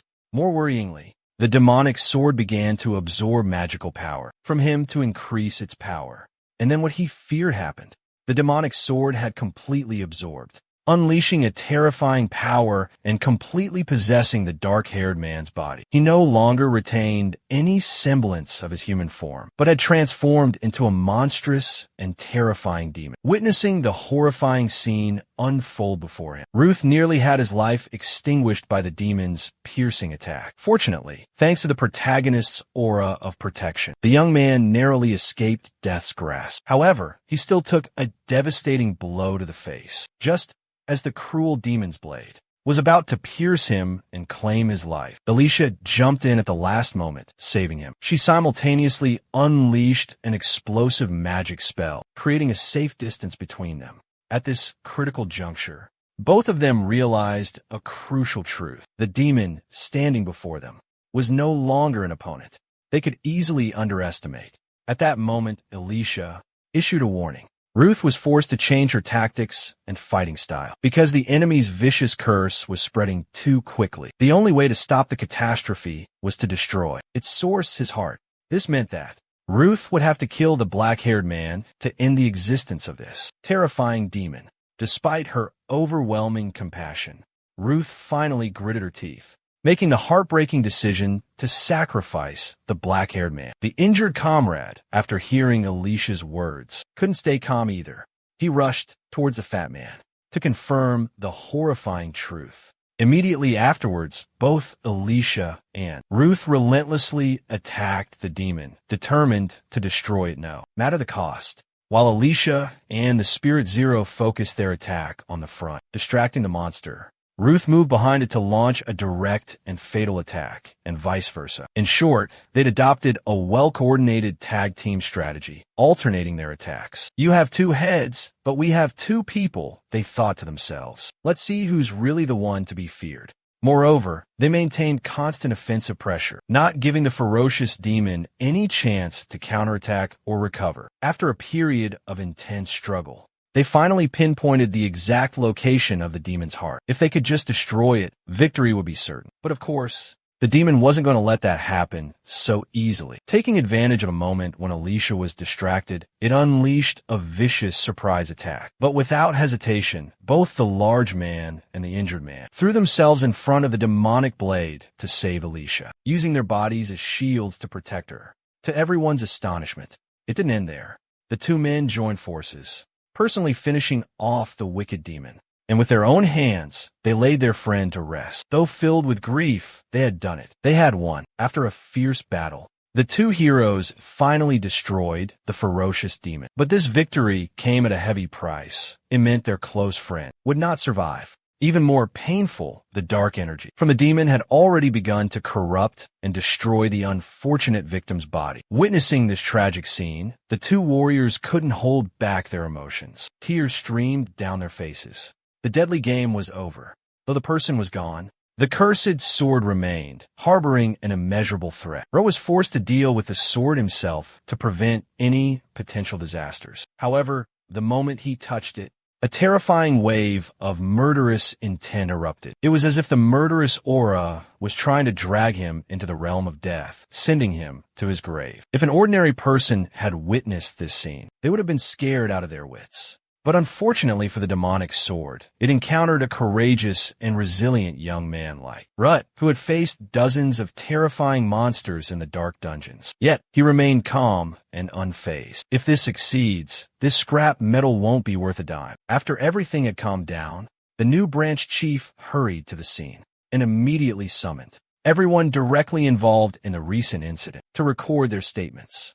Afterwards, Manos, as someone who was both directly involved in the incident and knowledgeable about the origins of the demon sword, recounted the entire event to the branch chief. However, besides the events that transpired, he was particularly interested in why Ruth was completely immune, despite having direct contact with the evil-infused demon sword. Hearing the branch chief's questioning, Ruth didn't hesitate. He frankly stated that it was all thanks to his special ability, the ability to nullify all kinds of evil energy. Therefore, the dark energy of the demon sword couldn't penetrate and control his mind. He added that, as long as he kept this item with him, there would be no more victims. The sharp and astute branch chief immediately understood Ruth's intention to possess the demonic sword of Ruth. However, he was still apprehensive about the potential consequences until Ruth gave him his firm assurance.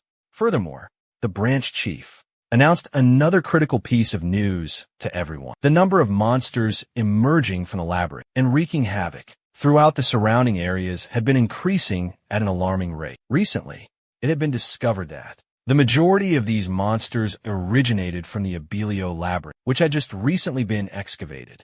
Moreover, the reconnaissance team had discovered the cause of this phenomenon due to the sudden appearance of the venomous dragon Basilista, a monstrous creature reigning supreme atop the labyrinth's food chain. Information about this mythical beast is incredibly scarce. Even the seasoned branch chief, a man who has weathered countless storms, could only glean knowledge from ancient records. According to expert researchers and the brave exploration team, this venomous dragon has likely reached the terrifying level 70. Not only does it possess devastating combat power, but its ability to release a deadly poison is the true, immeasurable danger, a true menace. Even the ferocious monsters within the labyrinth cannot withstand this horrifying toxin, let alone fragile humans. Some members of the exploration team perished instantly after even the slightest contact with the deadly gas. The fortunate survivors who returned are receiving urgent medical care and treatment.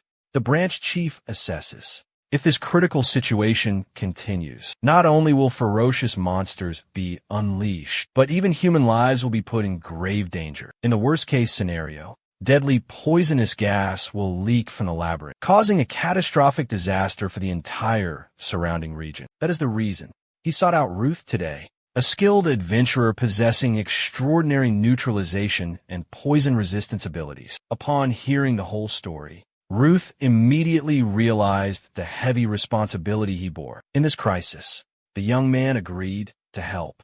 But first, he wanted to see firsthand the condition of the exploration team members, the reconnaissance team.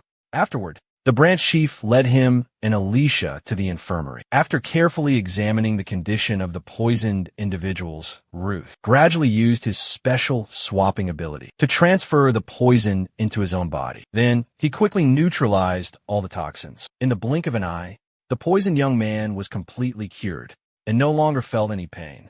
Witnessing this extraordinary scene, the branch chief was utterly astonished. He couldn't believe that Ryu possessed such a miraculous ability. However, Ryu humbly explained that he could only do this with people who had compatible constitutions. Therefore, for the upcoming Poison Dragon extermination mission, he requested that only he and Alicia participate. As soon as this request was made, everyone was stunned. They thought Ryu was overconfident, even delusional. Because an ordinary person, how could they dare to boast like that? Even the branch chief. The branch chief was deeply skeptical of Ruth's audacious proposal. He cautiously asked again, wanting to be certain of Ruth's decision. However, Ruth's resolve was unshakable. His actions were more than just protecting innocent people. It was an act of bravery, standing alone against brutal and ferocious enemies. This was his purpose, the mission he was determined to pursue. Knowing the young man's stubbornness, the branch chief realized any further persuasion was futile. He conceded to Ruth's request, officially approving the mission. He also expressed his absolute faith in Ruth's extraordinary abilities. He hoped Ruth would successfully complete the mission to eliminate the vicious dragon. Finally, as night fell, Ruth and Alicia departed from the branch. On their way back, Alicia curiously asked Ruth why he had requested to undertake the mission with only 2 people. Ruth replied that, of course, it was so he could have freedom of action and collect all the spoils from the monster. However, deep down, he felt a pang of guilt. Ruth felt guilty for dragging Alicia into this dangerous situation. However, Alicia didn't seem to mind his apology, because deep down, they were a united front, a well-oiled team. So any mission Ruth embarked on, she would be right there beside him, grabbing his shirt. Moreover, they both had complete faith in each other and in the success of this challenging mission. After all, those 3 ferocious dragons were nothing more than a tasty meal in Ruth's eyes, so there was nothing to worry about. The gate slowly creaked open, revealing the entrance to the mystical Abelio labyrinth. In the deep, dark depths below, the system interface appeared, displaying information about the lurking monster. Level 20 Goblin, severely poisoned. All of its stats were displayed in detail. As it launched its attack, HP 130, MP 74, Strength 107, Spirit 81, Endurance 92, Agility 96, Skill Enhanced Physical Prowess. Without hesitation, he swung his sword, delivering a fatal blow, reducing it to dust. He then addressed the group, his words echoing what they had heard from the rankers. We need to ascend at least 5 more floors, although I haven't heard any reports of the poisonous gas spreading this far. Alicia added, providing further information. This indicates the poison spread is alarmingly fast. Even my purification item is struggling to eliminate the toxins. She sensed the poisonous gas growing denser and more dangerous, and it seemed fewer monsters survived on the higher floors. Hearing this, Tin spoke up, asking, I'm not sure how many more floors we need to climb. So, are you certain you don't want to? Before he could finish, she interrupted, answering, of course. She launched into a lengthy explanation. Your abilities might not be effective against this monster, no matter how dangerous the situation. In close combat, I'm confident I can still land a few critical hits simultaneously, she declared resolutely. If I have to run away and abandon my friends one more time, I'll never forgive myself. Her sincere words prompted Lute to respond. I'm sorry for making you say that. He placed his hand on her shoulder and called Alicia. Suddenly, a surge of energy flowed through the point of contact. He smiled confidently and said clearly, I'll use substitute on your poison status. Alicia's eyes widened in astonishment. Lute removed his hand from her shoulder and hesitantly said, just as I suspected, I can remove that effect from you whenever we touch. But the moment I let go, it will gradually build up again. Suddenly, she gave a mysterious smile and hesitantly spoke. In this case, her words trailed off, and she unexpectedly took Luan's hand, flashing a bright smile. The gesture seemed to say, let's hold hands and keep going. After her unexpected action, Luan realized it was her subtle proposal. I can't see my feet clearly because the poisonous smoke is too thick. So, besides substituting, please escort me as well. Her expression made Luan let out a reluctant chuckle and a sigh. He had actually agreed to her proposal, taking her hand. This action made her so happy that she jumped for joy. Moments later, on the middle floor of the Abelio labyrinth, a voice echoed. The deeper we go, the thicker the poisonous gas becomes. Luan said seriously, I've used echolocation. It looks like there are 2 monstrous creatures blocking our path. Alicia agreed with his assessment. If they can survive in this thick, poisonous gas, they must be incredibly dangerous opponents. As soon as he finished, Alicia heard him continue. They're unlike any monster I've ever encountered before. So, that's a strong possibility. She suddenly asked if there was a way around. He answered bluntly, yes. But if possible, I want to fight them. His words shocked Alicia into silence. Then suddenly, Alicia exclaimed, thinking he wanted to kill them. Hearing her, he quickly waved his hands in denial. No, that's not it. Although I am a bit curious. He then placed his hand on the sword at his hip and explained, this is the cursed sword, Graham. Before we face the poison dragon, I want to test its power. The sword's information panel suddenly appears. The cursed sword, Ram. Any living being who wields this sword will have their consciousness sealed and will fall into a spiral of madness. Just then, 2 horrifying monsters crawl out from the shadows. They are hard-shelled rolling beetles. Level 33, affected by poison. HP status 161/161. Magic 151/151. Strength 27. Spirit 192. Endurance 24. Agility 205. Skill 88. Mutated steel body. Poison resistance, gas resistance, paralysis resistance. A moment of hesitation flickers across his face. Lud extends his hand, drawing a magic circle. Suddenly, a mystical light erupts from beneath the ground. Just as he summons the earth magic element, an earth-shattering explosion occurs. The two hard-shelled rolling beetles are sent flying high into the air. Witnessing this, Alicia exclaims in admiration, "Well done." However, Lute hesitated, stammering as he spoke. He watched the two rolling beetles, still not destroyed, and stated with certainty, "It doesn't seem to be very effective." His attack enraged the beetles, making them roar furiously. Suddenly, one of the beetles lowered its body, transforming into a giant iron ball, and charging straight towards Lute. Witnessing the beetle curl itself up, an idea sparked in Lute's mind. He quickly turned to Alicia and asked, "Can you stop it?" Alicia replied confidently, "Leave it to me. I need to let go of your hand for a moment."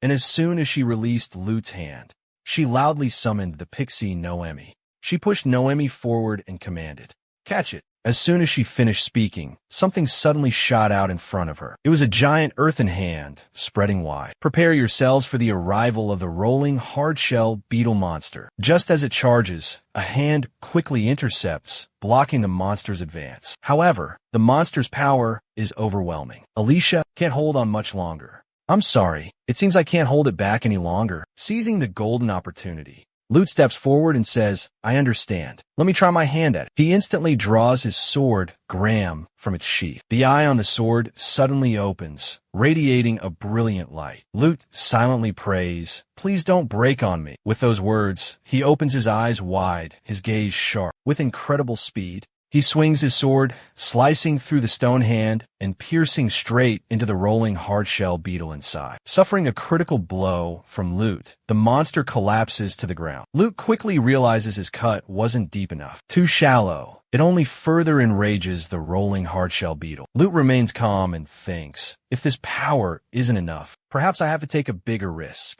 In that critical moment, the young man resolutely called out Alicia's name. The call was like a signal, a secret code only she understood. As the hard-winged monster prepared to launch its next attack, Alicia suddenly unleashed the hidden power within her. Intense energy flowed from her like a magical current, pouring into the sword Graham. The legendary sword unhesitatingly absorbed all the magic power transferred to it. The power hidden within Graham was elevated to new heights, ready to explode. In the blink of an eye, the beetle monster charged straight towards Lute. An earth-shattering surge of energy emanated from Graham, dispelling the surrounding darkness. Lute smiled confidently, whispering to Graham, "Let's do this." At the same time, a determined shout echoed in his mind, "Show me your true power." He unleashed a fatal blow, ending the monster's life. The beetle monster collapsed under the sharp blade. The wielder of that deadly strike was none other than Lute. Another monster stood behind him, witnessing the horrifying scene, its entire body trembling in fear. But Lute showed no mercy, giving the enemy no chance. A fatal stab finished off the ferocious monster, making the monster scream in agony. And then, after a desperate struggle, it finally collapsed. After that fierce battle, Lute declared triumphantly, "That was masterful magic control, just as I expected." Alicia responded joyfully. Everything went so smoothly. Suddenly, he took her hand and cast a spell. His unexpected action moved her to utter two words. "Thank you." He suddenly asked her awkwardly, "So, could we linger a bit longer?" Seeing that Alicia still seemed to not understand his meaning, Lute hesitantly explained, "No, I mean, absorbing magic power doesn't actually restore my physical energy."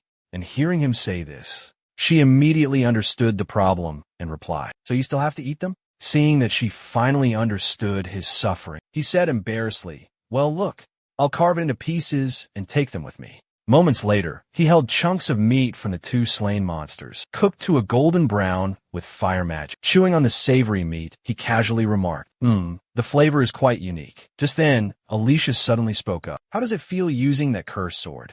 Lut didn't hesitate and answered frankly. Once it absorbs enough magical energy, my power and physical abilities will definitely be significantly enhanced. Hearing this, Alicia seemed to realize something unusual. Moreover, it doesn't seem to crumble even when you channel mana into it. Lut acknowledged this matter-of-factly. That's right. However, there was still something that worried him. My only concern is, according to eyewitnesses, the poison dragon is as massive as a giant ancient tree. Since then, he'd been constantly pondering, will this sword truly be effective against it? In terms of the power hidden within each strike, my old sword is still slightly superior. Lost in thought, a mysterious voice suddenly echoed as if proclaiming, "Give it to me." The strange sound emanated from Graham, the cursed sword, as if pleading, "Give it to me." The boy froze, a strange unease rising within him. Could a cursed sword even eat or drink? As if understanding the thoughts swirling in his mind, Graham immediately denied it. "You are mistaken," the sword whispered, its voice weak yet alluring. "Bring me the magic stone." The magic stone? Give it to me. Following its instructions, he quickly knelt beside the monster's corpse, the giant beetle, and began to search. From within the monster's body, he retrieved a sparkling magic stone. He cautiously brought the stone closer to Graham. "Here you are." Instantly, Graham used its inky black tendrils to snatch the precious stone. It slowly pulled the stone into its body, completely devouring the magic stone.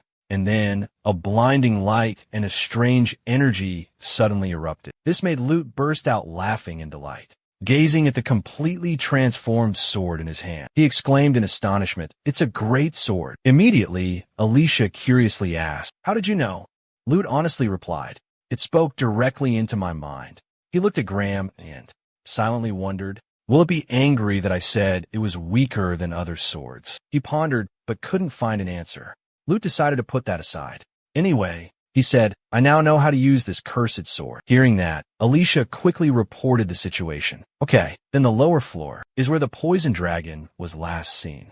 As soon as she finished speaking, a terrifying roar echoed. The frightening sound made Lute cry out in panic. Is that the roar of the poison dragon? Suddenly, large cracks appeared in the ceiling and dirty water began to drip down. Witnessing the terrifying scene, Lutz exclaimed worriedly, "The ceiling's about to collapse. We need to use earth magic to reinforce it." Sensing the imminent danger, Alicia urgently spoke up. "If we only focus on protecting ourselves, the stairway will be blocked. We'll lose our chance to fight the poison dragon." She quickly summoned her spirit. In that precarious moment, before the ceiling completely gave way, cracks appeared and water gushed down. Alicia acted swiftly, breaking through the leaking water and rushing forward. "We'll break through it."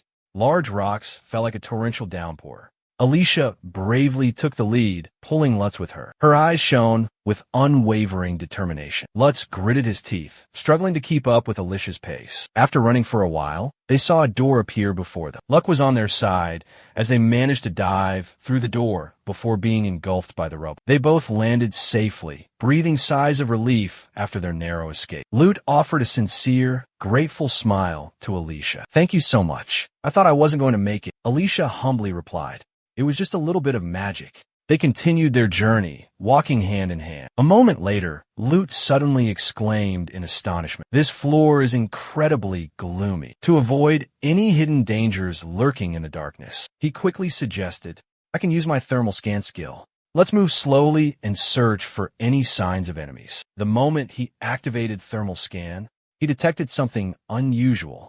He stammered, It seems like there's a massive creature hiding somewhere in that darkness. It's coming from over there." What he had detected was the final boss.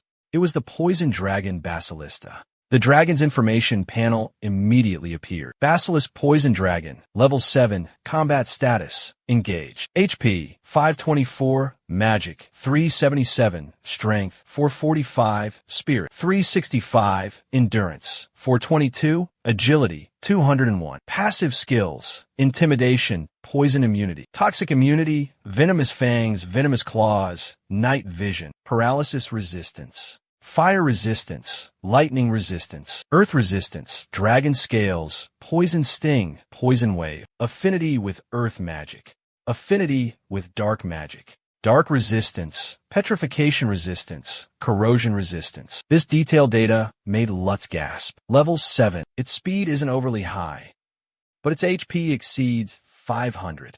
Even Alicia was taken aback by the dragon's formidable skills. Studying its abilities, her gaze fell upon the razor-sharp claws on the monster's feet. She hesitated, then spoke. Its fangs and claws are highly venomous, and just then, the basilisk roared, its voice shaking the very air around them. It advanced towards the two of them, forcing them to instantly recognize the imminent danger. It spotted us. There's no time to waste. Luth urgently informed Alicia about the types of magic the monster was resistant to. It's immune to fire, earth, and even dark magic. Receiving this crucial information from Luth, Alicia replied curtly, understood. She knew exactly what she had to do next. I'll use other elements. Let me know when you're ready. Luth shouted, his voice brimming with determination. Let's go. A firm yes rang out from Alicia, answering Luth's call. At that moment, the basilisk roared again, a truly earth-shattering sound. Luth yelled, charge. Alicia's eyes sharpened with intense focus, ready for the impending battle. The basilisk growled menacingly, the air thick with tension. Luth quickly calculated a strategy to deal with the terrifying beast. I need to keep my distance, and observed meticulously from safe distance. He patiently waited until he grasped the monster's attack patterns. However, worry etched itself onto his face as he looked towards Alicia. Within that thick, suffocating cloud of poisonous gas, he wasn't sure how much longer Alicia could hold out. Amidst his racing thoughts, a single thought surfaced. He had to end this battle as quickly as possible. But just then, an unexpected sight made his eyes widen in astonishment. Amidst the darkness and the dense, toxic smoke, a faint glimmer of light appeared. The basilisk suddenly unleashed a ferocious torrent of flames, incinerating everything in its path. Sensing the imminent danger, Luke quickly used his blink skill to evade. The basilisk's terrifying flames pierced through a massive stone pillar in the cavern, creating a large hole. Witnessing the horrifying scene, Alicia gasped in terror. The stone pillar and the surrounding floor began to melt. Faced with this terrifying sight, Alicia could only think of the inferno's unbearable heat. Now, the basilisk focused its full might on attacking Lute. The young man desperately dodged the beast's deadly attacks. Seeing Lute cornered, Alicia summoned Shinbai, obeying her master's command. The tiny spirit Shinbai quickly rushed to Lute's aid. It increased Lute's speed, helping him escape the precarious situation. Seizing the opportunity, Lute unleashed a deadly sword strike towards the basilisk. But it was futile. The monster's scales were as hard as steel. Looking at the faint cuts and scratches on the dragon's body, Lute suddenly remembered another special skill of the basilisk. It was dragon scales. Lute quickly assessed the situation. It seemed his sword couldn't penetrate that solid defense, and his magic had no effect on the basilisk either. Lute urgently signaled to Alicia, who immediately understood. Alicia immediately used her psychic abilities, launching a direct magical attack at the basilisk, but the monster remained unharmed. Alicia gasped in horror. Even psychic magic only left a few small scratches on it, causing her to cry out in terror. It only suffered that much damage. Just then, its massive tail suddenly swung upwards. Luth and Alicia immediately sensed the imminent danger. From the basilisk's tail, a volley of sharp spikes launched at dizzying speed. In the blink of an eye, Alicia deployed a solid protective barrier. Luth used his steel body skill to reinforce his body and protect himself. At the same time, he realized something crucial. This monster possessed incredibly high defense. Looking at the spikes embedded deeply in the stone pillar, he discovered another one of the dragon skills. It also had a formidable long-range attack. These deadly skills left him completely baffled on how to counter them. How can we possibly defeat it? Luth wondered to himself. Just then, Alicia's voice cut through his thoughts. Luth, try to buy me some time. She quickly outlined her plan. Before my condition deteriorates, I'll use a special technique, Alicia declared. Lute, hearing this, quickly sprang into action. He seemed to understand Alicia's plan. He moved towards the basilisk. The monstrous creature continued to stare at them with wary eyes. Alicia concentrated intensely, summoning her powerful mental energy. The basilisk didn't flinch. The flames in its mouth burned even fiercer. Just then, Lute yelled, "Magic Principle, Earth." Immediately, The magic principle, Earth skill activated, creating a tremendous force that sent the basilisk flying into the air. Seizing the opportunity, Lute leaped onto the monster's head. He swung his sword, slashing at its snout. The basilisk, without hesitation, shook its head violently, throwing Lute off. Meanwhile, Alicia was still focusing all her energy on her finishing move, her ultimate attack. She had entrusted her defense entirely to Lute, trusting that he would successfully complete his task. She had to make up for his part by pouring all her magical energy into this one attack. She sighed softly and called out Salem's name. A fire spirit instantly materialized. Seeing that the girl's attack was almost complete, he quickly used his vine manipulation skill to escape. Meanwhile, the girl was summoning a water spirit, the basilisk dragon Uter. Uter was still completely unconscious, unaware of what was happening. It continued its relentless assault. Alicia summoned the earth spirit, Noemia. Next, she summoned the lightning spirit, Wakian. As soon as her spirit formation was complete, the basilisk dragon, Uter, finally sensed the danger lurking behind. Magical energy continued to surge from Alicia. Uter realized that if it didn't fight back, it would die. It instantly unleashed its dark magic principle skill, a torrent of dark energy, surged towards Alicia's spirit energy. It seemed as if Uter had successfully eliminated Alicia, but Lute suddenly appeared, using magic absorption to save her. After focusing her energy for a short time, Alicia finally completed the skill and yelled excitedly, "All right, get out of the way, Lute." He quickly dodged to the side, avoiding the incoming attack. Alicia seized the opportunity to unleash a powerful attack, shouting, "Take this!" A massive surge of energy called 5-element star magic was launched by her at incredible speed. The basilisk dragon showed no sign of flinching or fear, but stood its ground, ready to meet the attack. And then, an earth-shattering explosion erupted. After unleashing that powerful attack, Alicia looked exhausted. She gasped for breath and muttered, "In the past." At the same time, the basilisk dragon slowly advanced forward. It only suffered minor injuries in a few places, nothing fatal. Disappointed, Alicia thought to herself, "I should have been able to take it down in one hit." Suddenly, Lute placed his hand on Alicia's shoulder and used the skill substitute. He even complimented her. "Nice attack." Then he pushed Alicia behind him and said, "My turn now." Everywhere was now stained crimson with blood, with the monster's body parts scattered everywhere, creating a horrifying scene. Furthermore, Alicia was overwhelmed with guilt and remorse, feeling incredibly responsible. She quickly spoke up, "I'm so sorry you had to take all that from me. I've nearly depleted all of my magical energy. In that last attack, that final blow completely drained me." But he didn't blame her. He simply replied gently, "It's okay. Use what little magic you have left to protect yourself. I'll take care of things from here. Don't worry." Just as he finished speaking, Lute quickly cast a spell, propelling Alicia backwards. She called out to him, "Be careful." Lute quickly responded, "Yeah." Then, he advanced alone, facing the danger head-on, although he was covered in wounds. The monster was still ferocious and powerful. It let out a terrifying roar. Lute took a deep breath, preparing for battle.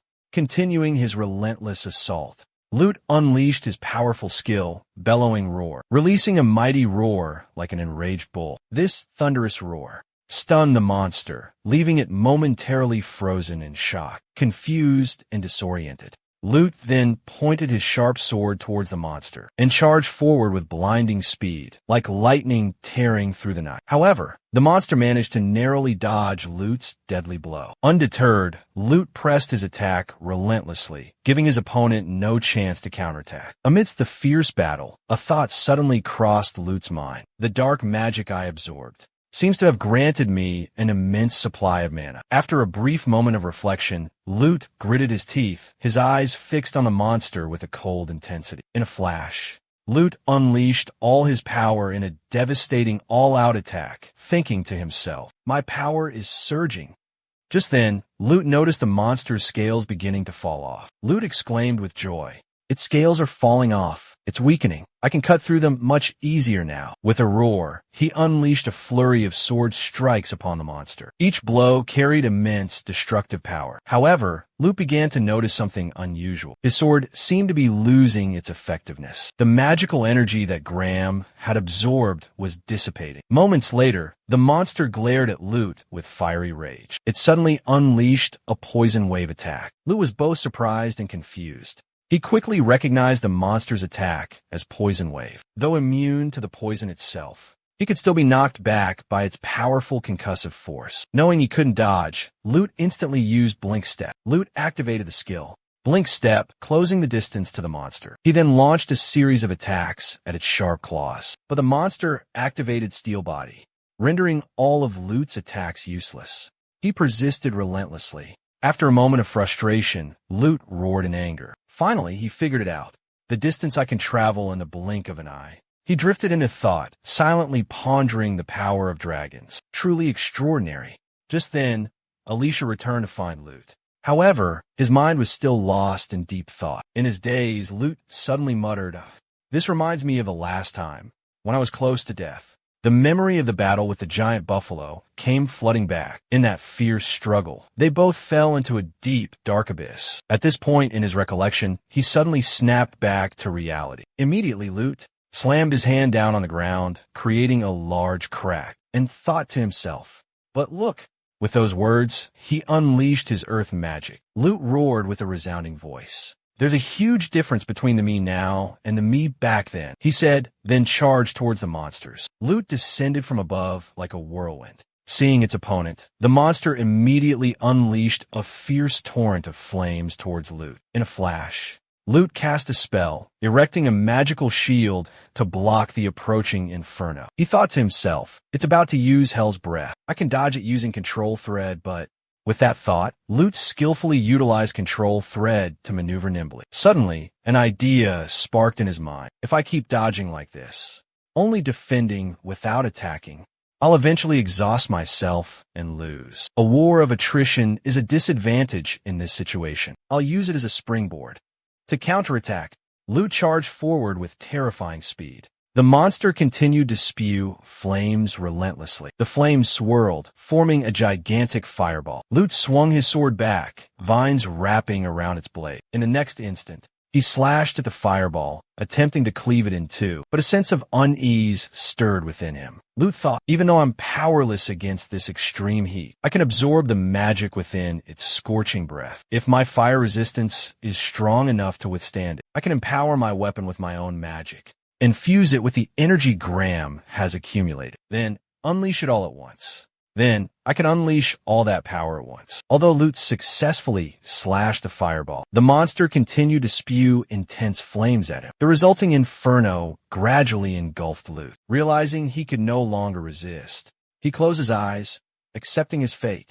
In that critical moment, Alicia quickly cast an ice spell, creating a protective shield around Lute. This unexpected act stunned him. Then she shouted, "Do it!" Lute replied joyfully, "Thanks, Alicia." Lute immediately returned to the fight against the ferocious monster. Meanwhile, the dragon monster had stopped breathing fire. He had finally reached his target. And then Lute suddenly launched a direct attack, aiming straight for the monster's profusely bleeding wound. The colossal creature roared in pain. Not only that, but he exuded absolute confidence. He flashed a bright smile, certain that he could take down the ferocious dragon. However, that confidence came at a steep price as Lute was sent flying by the monster's unexpected counterattack. Witnessing this, Alicia rushed to Lute's side, her voice filled with worry. "Let me heal you with magic right away." But Lute raised his hand to stop her, gently saying to Alicia, "You don't need to worry about me so much. You've done more than enough." With that, Lute activated his blood-absorbing skill. Crimson blood flowed from the monster and into his body, restoring Lute's vitality. Then, Lute turned to reassure Alicia, "I can heal myself, thanks to the skills I learned from the hidden labyrinth. Let me rest for a bit." As soon as he finished speaking, Lute collapsed to the ground. He then gave Alicia a warm smile and extended his hand. She immediately returned a bright smile and reached out to take his hand. The moment their hands touched, he quickly used his teleportation skill. Now, beside Lut, Alicia cheered with joy. "We did it! Both of us! And she replied, "Yes, we really did it. But our journey has just begun, hasn't it?" she asked, her eyes sparkling. Lut softly replied, "I think you're right." Suddenly Lut had a flashback of a young boy being comforted by a valiant warrior, and thought to himself, an S-rank adventurer. That person was already so much stronger than I am now, he mused. Then Lut added, "We still have a long way to go. First, we'll gather some poison dragon meat," he planned. "Then, we'll head to the deepest part of the dungeon." Moments later, they opened another door together. Upon seeing the sight inside, he exclaimed in astonishment. Before their eyes appeared a mystical magic circle and a gigantic crystal orb, larger even than the magic circle itself. The crystal orb sat before a massive, human-faced statue. As everyone gazed at the crystal orb, Lute spoke up, explaining that this was the heart of the labyrinth. Alicia, visibly excited, added that, even among seasoned adventurers, only a privileged few ever witnessed this sight. It was a rare honor, not bestowed upon everyone. "If we use the magic circle in front of the labyrinth's core," she explained, "we'll be instantly transported back to the entrance. In other words, we can return immediately." Lute chimed in, adding to Alicia's explanation, "Because you can gather rare materials within the labyrinth that can't be found anywhere above ground. It makes perfect sense to keep the core from being destroyed, even after you've completed your exploration." Alicia suddenly hesitated, stammering a reply. But before she could finish, he understood what she meant, and quickly cut her off. "If we let this situation continue, I fear that one day, the poisonous dragon's energy will rise again." Furthermore, Lute wore a pensive expression, his thoughts consumed by the perilous Abelio labyrinth. He had endured a terrifying nightmare within its depths, but it was because of that experience that the path to his dreams had been opened. Lost in thought, Lute suddenly recalled the fierce battles he had fought. He also remembered the beautiful moments he shared with her. Suddenly, he raised his sword high, bringing it before his face reverently, whispering words of gratitude. "Abelio labyrinth." With those words, Lute pierced the crystal sphere, the object considered to be the heart of the labyrinth. Meanwhile, at Lancaster's location, a large crowd had gathered. He immediately inquired about Lute's situation. "Any reports on Lute's group?" The girls sadly replied, "No, sir. There's still no word on their return." Lancaster lowered his head, his voice somber. "I understand." He frowned, a troubled expression clouding his face. Asterisk, he thought, asterisk. "I heard he's being called the poison absorber. In the world of adventurers, strength is everything. Even if I tried to intervene and smooth things over, it wouldn't change a thing. The life of a weak adventurer, one without power, is always fraught with hardship and suffering. If this is enough to make him abandon his dreams, then it's just another turn in the road." Just then, a man burst through the door, panic etched on his face. He shouted, "Sir, we've just received a report." Lancaster startled slightly. A moment later, he announced with joy, "They've returned through the transfer circle. Lud and Alicia, both of them, slaying the poison dragon and destroying the dungeon core." The official announcement confirmed their resounding success. The news spread like wildfire, erupting in a chorus of joyous celebration. Amidst the lively scene, he stood frozen in place, stunned. Deep down, he couldn't believe the boy had accomplished such an extraordinary feat. "I can't believe it," he breathed in astonishment.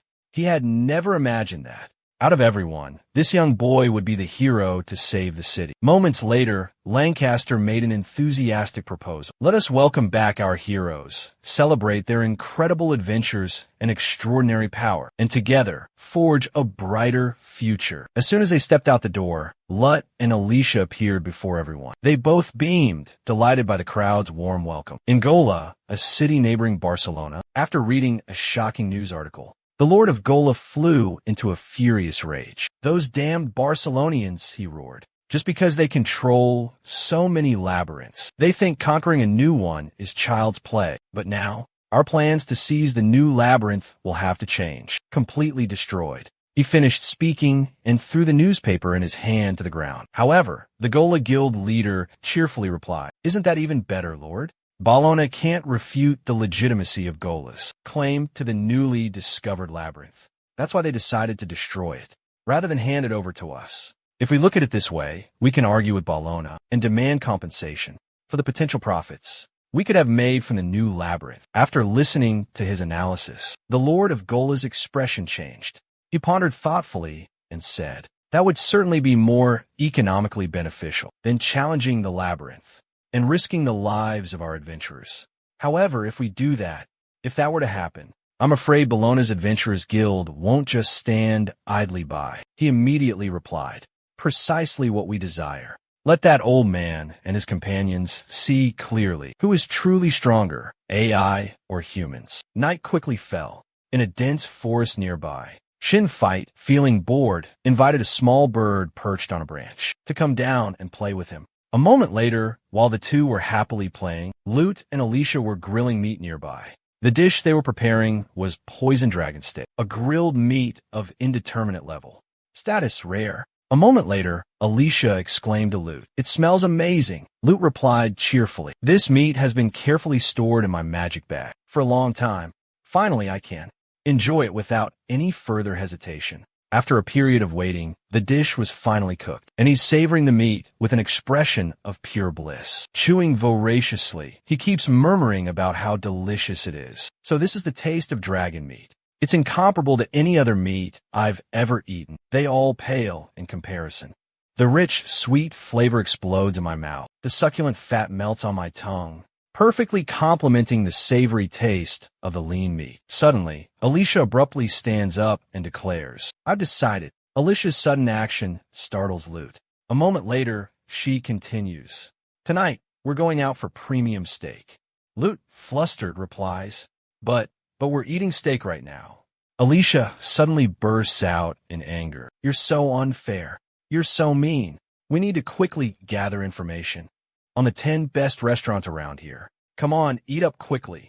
Meanwhile, Shin was playing with a small bird. For days had passed since the Abelio labyrinth collapsed. Following Lancaster's instructions, she meticulously documented the entire incident. A moment later, he summoned Lute, along with Alicia, and said, "I'm sorry to have bothered you so many times, but this will be the last time. The report on the final raid has been confirmed. So, as usual, this is your reward, 1,500,000. Regan's eyes widened in surprise at the sight of the money bag. A second later, with an incredulous look, Lute exclaimed, "That much?"